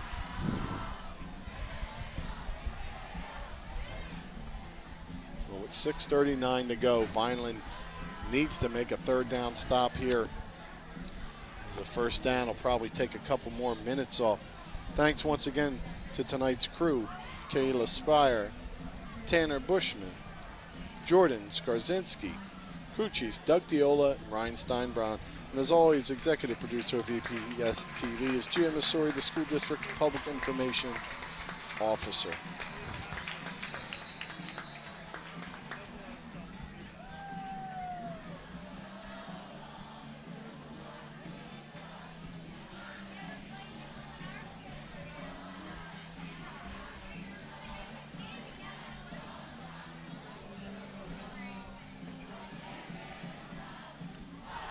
Turnovers.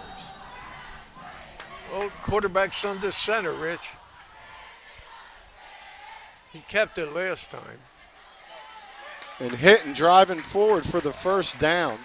So flag comes in late. It's a 1st down right at the 39-yard line. Waiting on the call with the flag.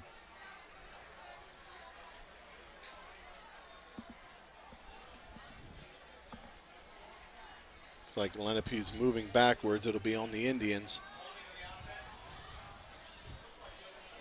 And that's a spot foul, so they're not going to lose a ton, and they'll get to do it again. But instead of 3rd and 1, it's going to be about 3rd and 5 now.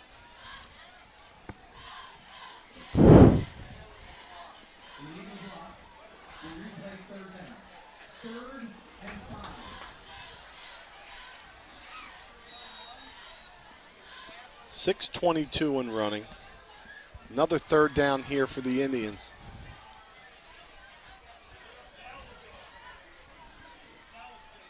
Going to make sure you don't jump off sides here. 3rd and 5 for the Indians.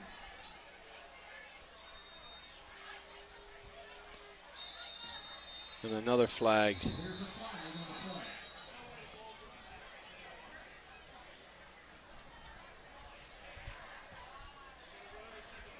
False start on Lenape. Now, this should be wound on the snap, right, Coach? Because after No. So right now Lenape is No, taking the a- clock stopped now, but the referee will blow the ball in play when see him? Yeah, but this is what I mean. Like, you have a penalty, Right. so play goes over. Okay, then you have a false start, so it really wasn't a play. So they had 30 seconds run off before they ran the play that they false start on. Now another 30 seconds comes off, and we're doing third down for the third time. That's a minute and a half off the clock. Seems like you're punishing the defense, which trails.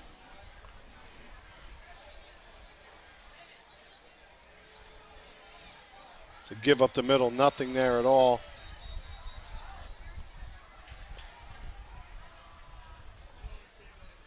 As Jackson wraps him up, it's 4th and 12.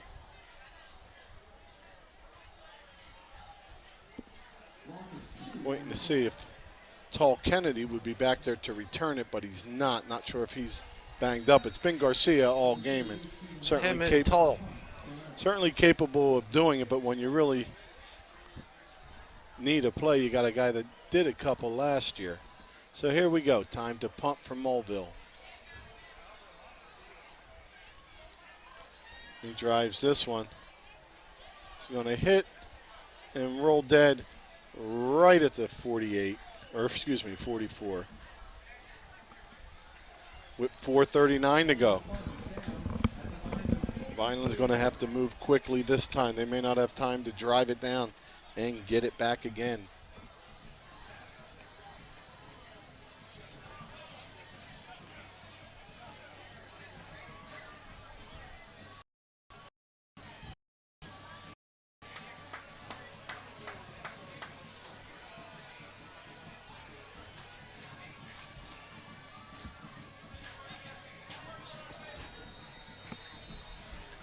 First and 10, Fighting Clan.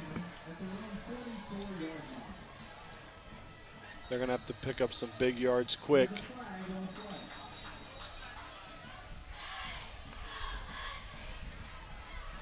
False start on Vineland. See, I don't like that call, Rich. The guard was pointing to the man he was going to block. He didn't move. He was just pointing. And you see that every play in the NFL and Yeah. in college.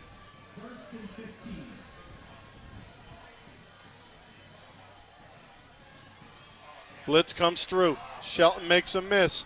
Now runs away from him.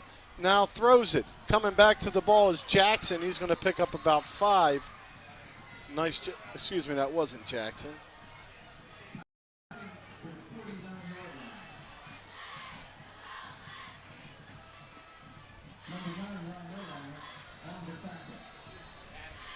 So 2nd and 5 right at midfield. 4 minutes, 11 seconds.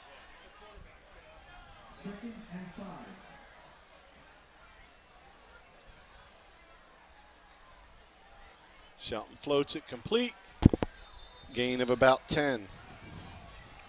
Once again, that pass going to Jonathan Toney.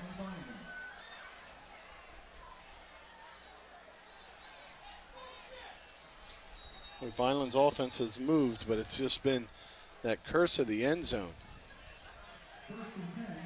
Ball getting turned over in the scoring end zone today. Shelton looks to run it. Now floats it.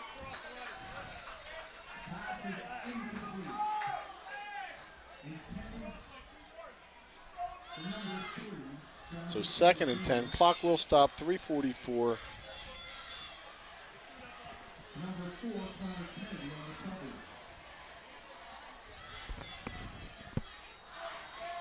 There's our crew up rooftop here at Driscoll Stadium.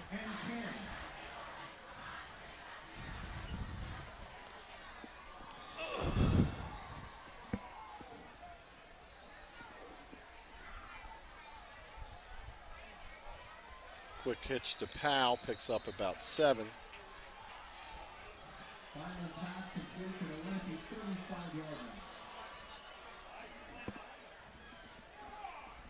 Boy, what a difference either one of those balls in the end zone, the incompletion or the fumble in there. This be the winning drive. If their scores, this is a winning drive. Shelton delivers. It's tipped and incomplete. Looked like Harold didn't see that it was thrown his way as the defense converges on him. So 4th down here for Vineland.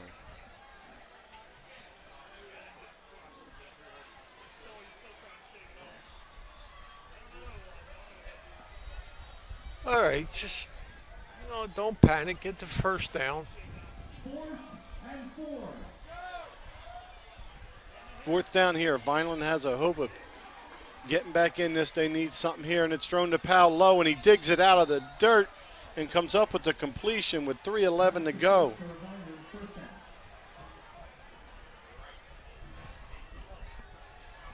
Boy, I'll tell you, it's been a long time since a Vineland quarterback threw as much as Sheldon tonight. I agree with you 100%. There's big pressure. Erlanger with the pressure. It's thrown and incomplete. I don't know, Coach. I'm going out for a pass. I got to get to that ball. Even if it's thrown a little off, it's kind of, we did that the other day in a pro game.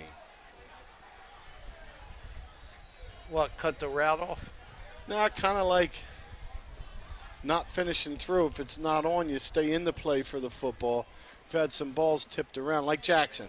If it's not right at Jackson or somebody hit it, he's looking around trying to find a football, doesn't give up on his route.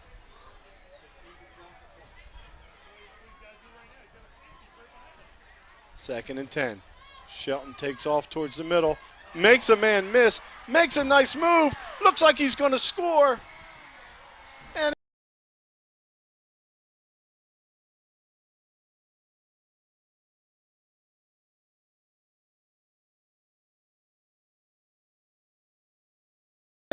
move into the end zone with 2:51 to go. Vineland now trying to get the extra point to make it a 3-point game.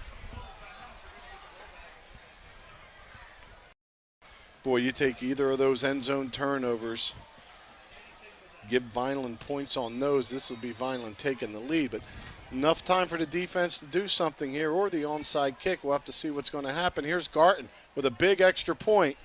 He's got to make this to put him in field goal deficit, and he does. Garton 3 for 3 on the season as he nails it through. 2:51, 17-14. That reminds me of the play in Cherokee when we were ahead, and Cherokee got to the 15-yard line. And the genius that I am, I went to a prevent defense. Nice. Had the 4 guys in the end zone, and Jim Horner calls a quarterback draw. We still haven't seen him. He's still running. Yeah, you know. Good thing he thought the 5-yard line was the goal line when he dove.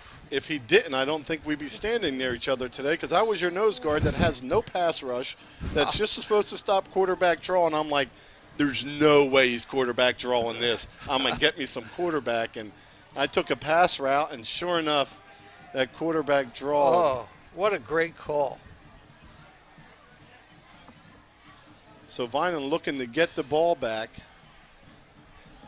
I don't know if it's going to be the onside kick or to kick it deep and cover. You know how lucky we were on that drive? Coleman had 2 interceptions he dropped. They were in his hands. All he had to do is catch the ball. Well, in high school football, if it's tied at the end of regulation, there is overtime, much like college. Start on the 25-yard line, both teams with a possession, and do it again. So let's see what happens here. Squib kick here. I'm going full out onside. Nope, and Vineland's going to kick it. Coleman has it at the 20 to the 25, and he's hit and brought down by Tony and some of the Vineland players. He's got it at the 37.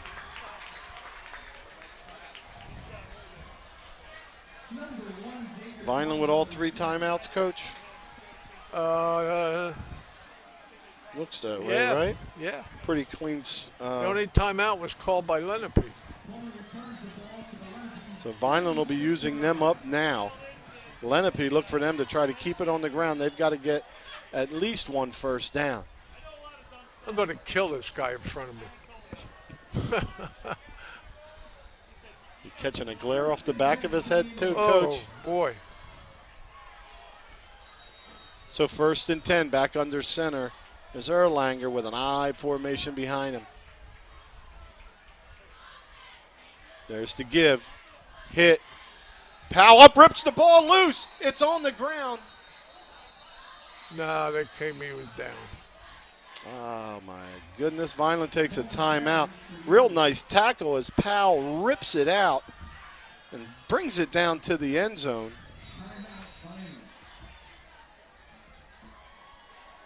Boy, oh boy, I think that was pretty close, Ooh. Coach. That would have been a turn of events. Oof.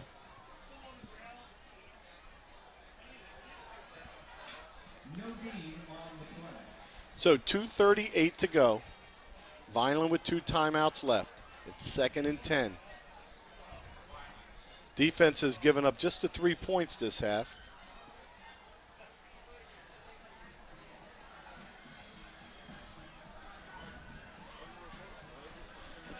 For Vineland to be within 3 with all the turnovers and goofiness that's self-destructed the offense earlier in this game.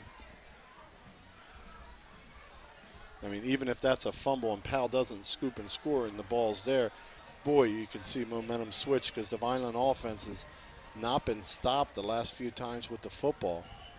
And every time they've touched it, they've just seemed to be moving easier and easier. 2nd and 10. So Lenape trying to defend their home field. 2nd and 10, they're real tight.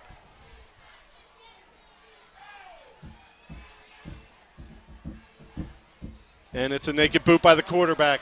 Defense over pursues, but knocked out of bounds as a flag comes in. There's a flag on the play. So to be 3rd and about 5. Well, there's the football. That's the flag. Be 3rd and 5. Or Whoa. 2nd and 12.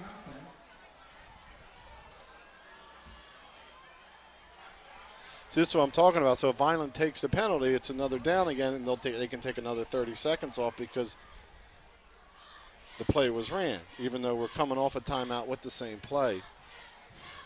Vineland accepts the penalty.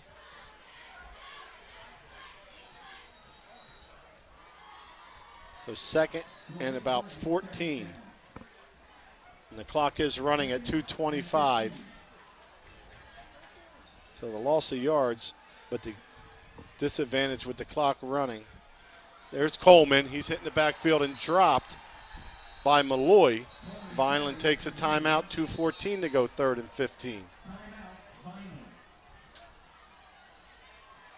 Boy, any of those drives get any points, Coach. My goodness.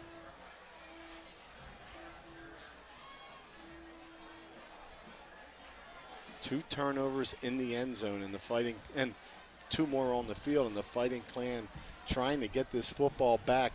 2:14 on the clock, trailing by 3. It's 3rd and long. Now it's going to be 3rd and 16.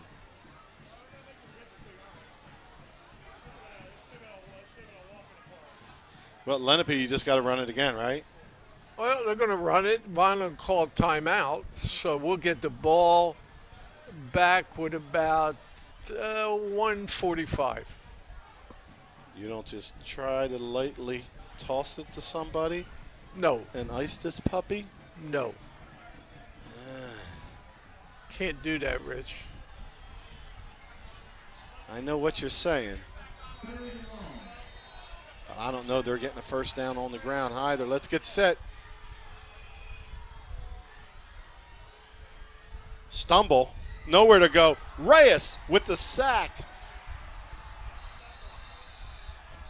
Reyes and Malloy. On this drive, Malloy 2 tackles for loss.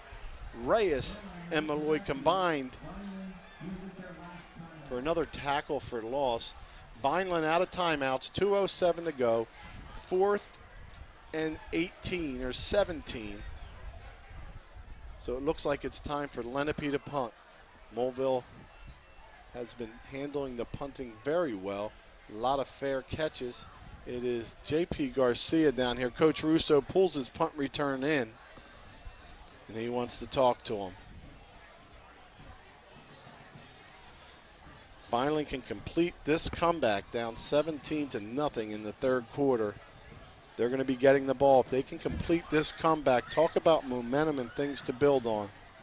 Because coming out of here with a loss, it's not as easy to say all the good things offensively that happened from the middle of the second quarter on. There's also some bad things with the turnovers and the 2 change of possessions in the end zone. But this offense has churned along and moved the ball. But did they start too late? Now, Coach, I put no rush on this punter. I don't want anybody near him. Don't want anybody touching him. I don't want them with the ball. Give me the ball. Give me 2 minutes, and let's see what Shelton and the offense can do. And the kick is away. And it's going to hop and roll and be downed right at the 40. Barry Turner, number 9, right near there, wisely hops out of the way. 1:57 to go. Vineland down 3. They've got good field position at their own 39-yard line. Now they got to be smart. They have no timeouts left. So anything that stays on the field, unless it's a first down, doesn't stop that clock. And you're going to need 2 plays in your head in case you do get in there. We don't want to waste 1 clock in the ball.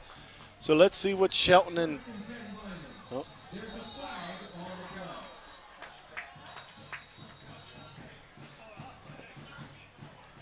looks like Lenape's coach is upset. Not sure about the flag.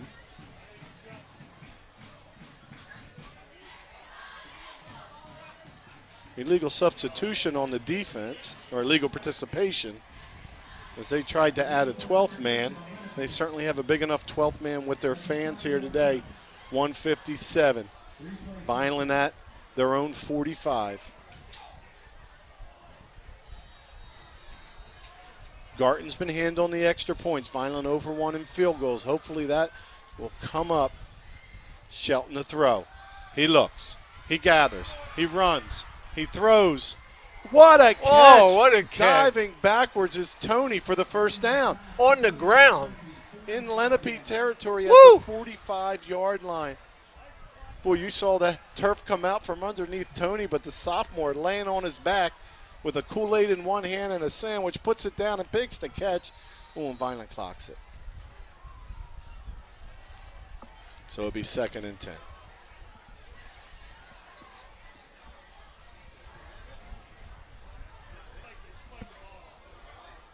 It's a handful of time left there, Coach.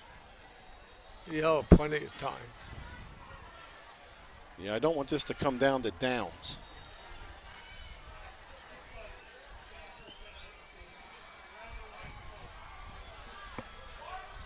Dave Dutra, big 77, the sophomore.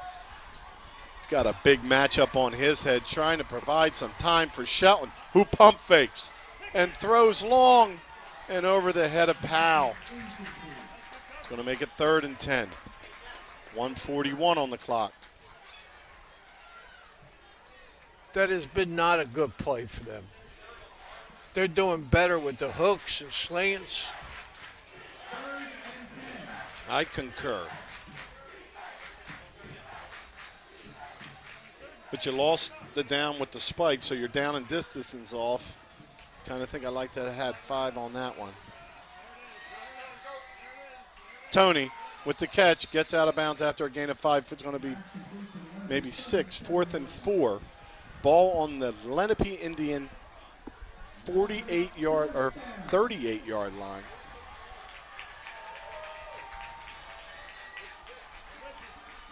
So this is your ball game here. 1:37, clock is stopped. 4th down and officially 5 for the Fighting Clan. The defense did their job, got the ball right back to the offense. Now the offense needs 5 yards. Shelton takes it himself. He's hit. He drives forward. The ball's loose. And Lenape comes up with it. Shelton gets the first down, but the ball is knocked loose. And a fumble recovery On the play by Jalen Walker for the Indians. It's going to put a stop to this Vineland comeback. Holy free holies, Coach. I'm not sure 3 knees run the clock out. I got to see how this is going to work. Lenape will take over on its own 32-yard line. Turnovers, the story of the night. Yep.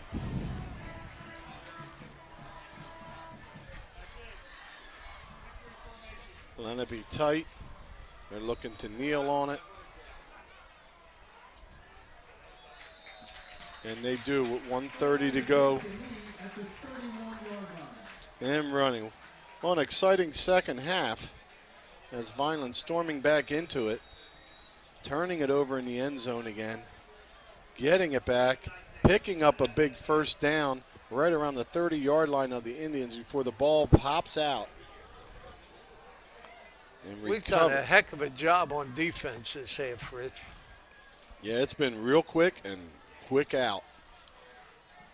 Just not enough time with 55 seconds left. And they're going to be able to rind it out. Well, an exciting one here, but let's take care of some housekeeping. Hey, crew, thank you once again.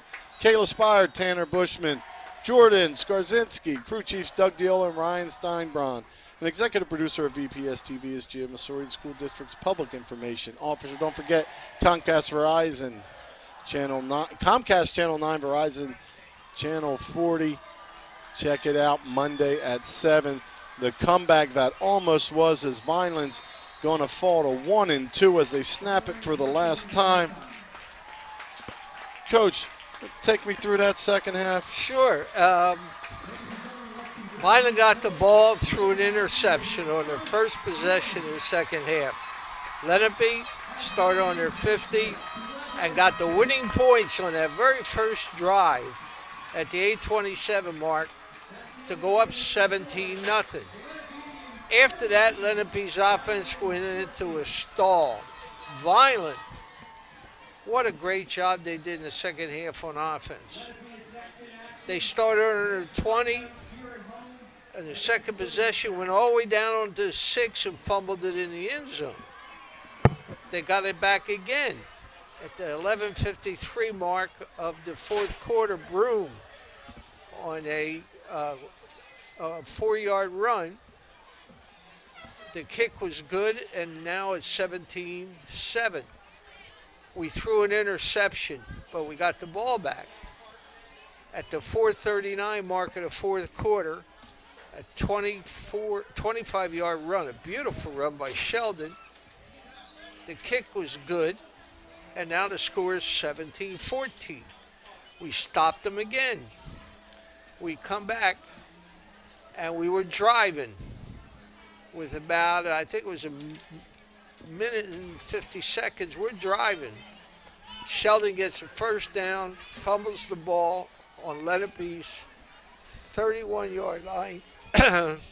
Lenape then took 3 knees and ran out the clock. Well, Coach, next week, I know you're off next week. It'll be Timber Creek and Vineland back home at Catone Stadium, where Vineland will return after these 2 on the road, looking to even it up at 2-2. So I believe they're going to take on Timber Creek for the first time in my recollection. Coach, any last words?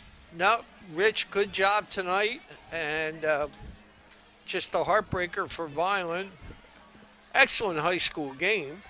I mean, it was a tale of 2 halves. And the First half, go ahead, Rich. Oh, and the time just not working out for the Fighting Clan as they were in position and showed a lot of guts and heart battling back, dealing with the adversities of the turnovers and getting this crowd a little bit nervous as they open up their new season at the stadium. One more time, Rich Scarpa for John Parentazzi. Thank you to our sponsors, and don't forget to visit them. John Parentazzi talking, and have a great week. The Red and Gray Gridiron Club would like to thank the following sponsors for their support of Vineland High School football team this season.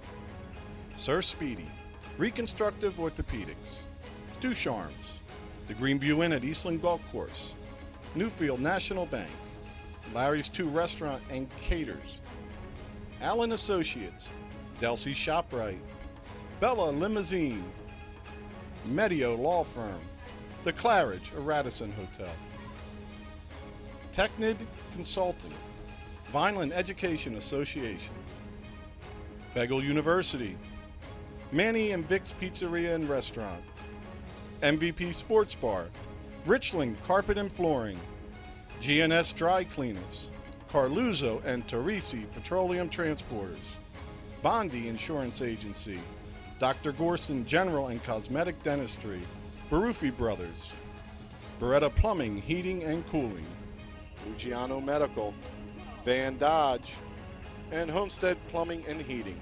The Vineland High School football team and coaches thank everyone for their support on and off the field and look forward to another successful season.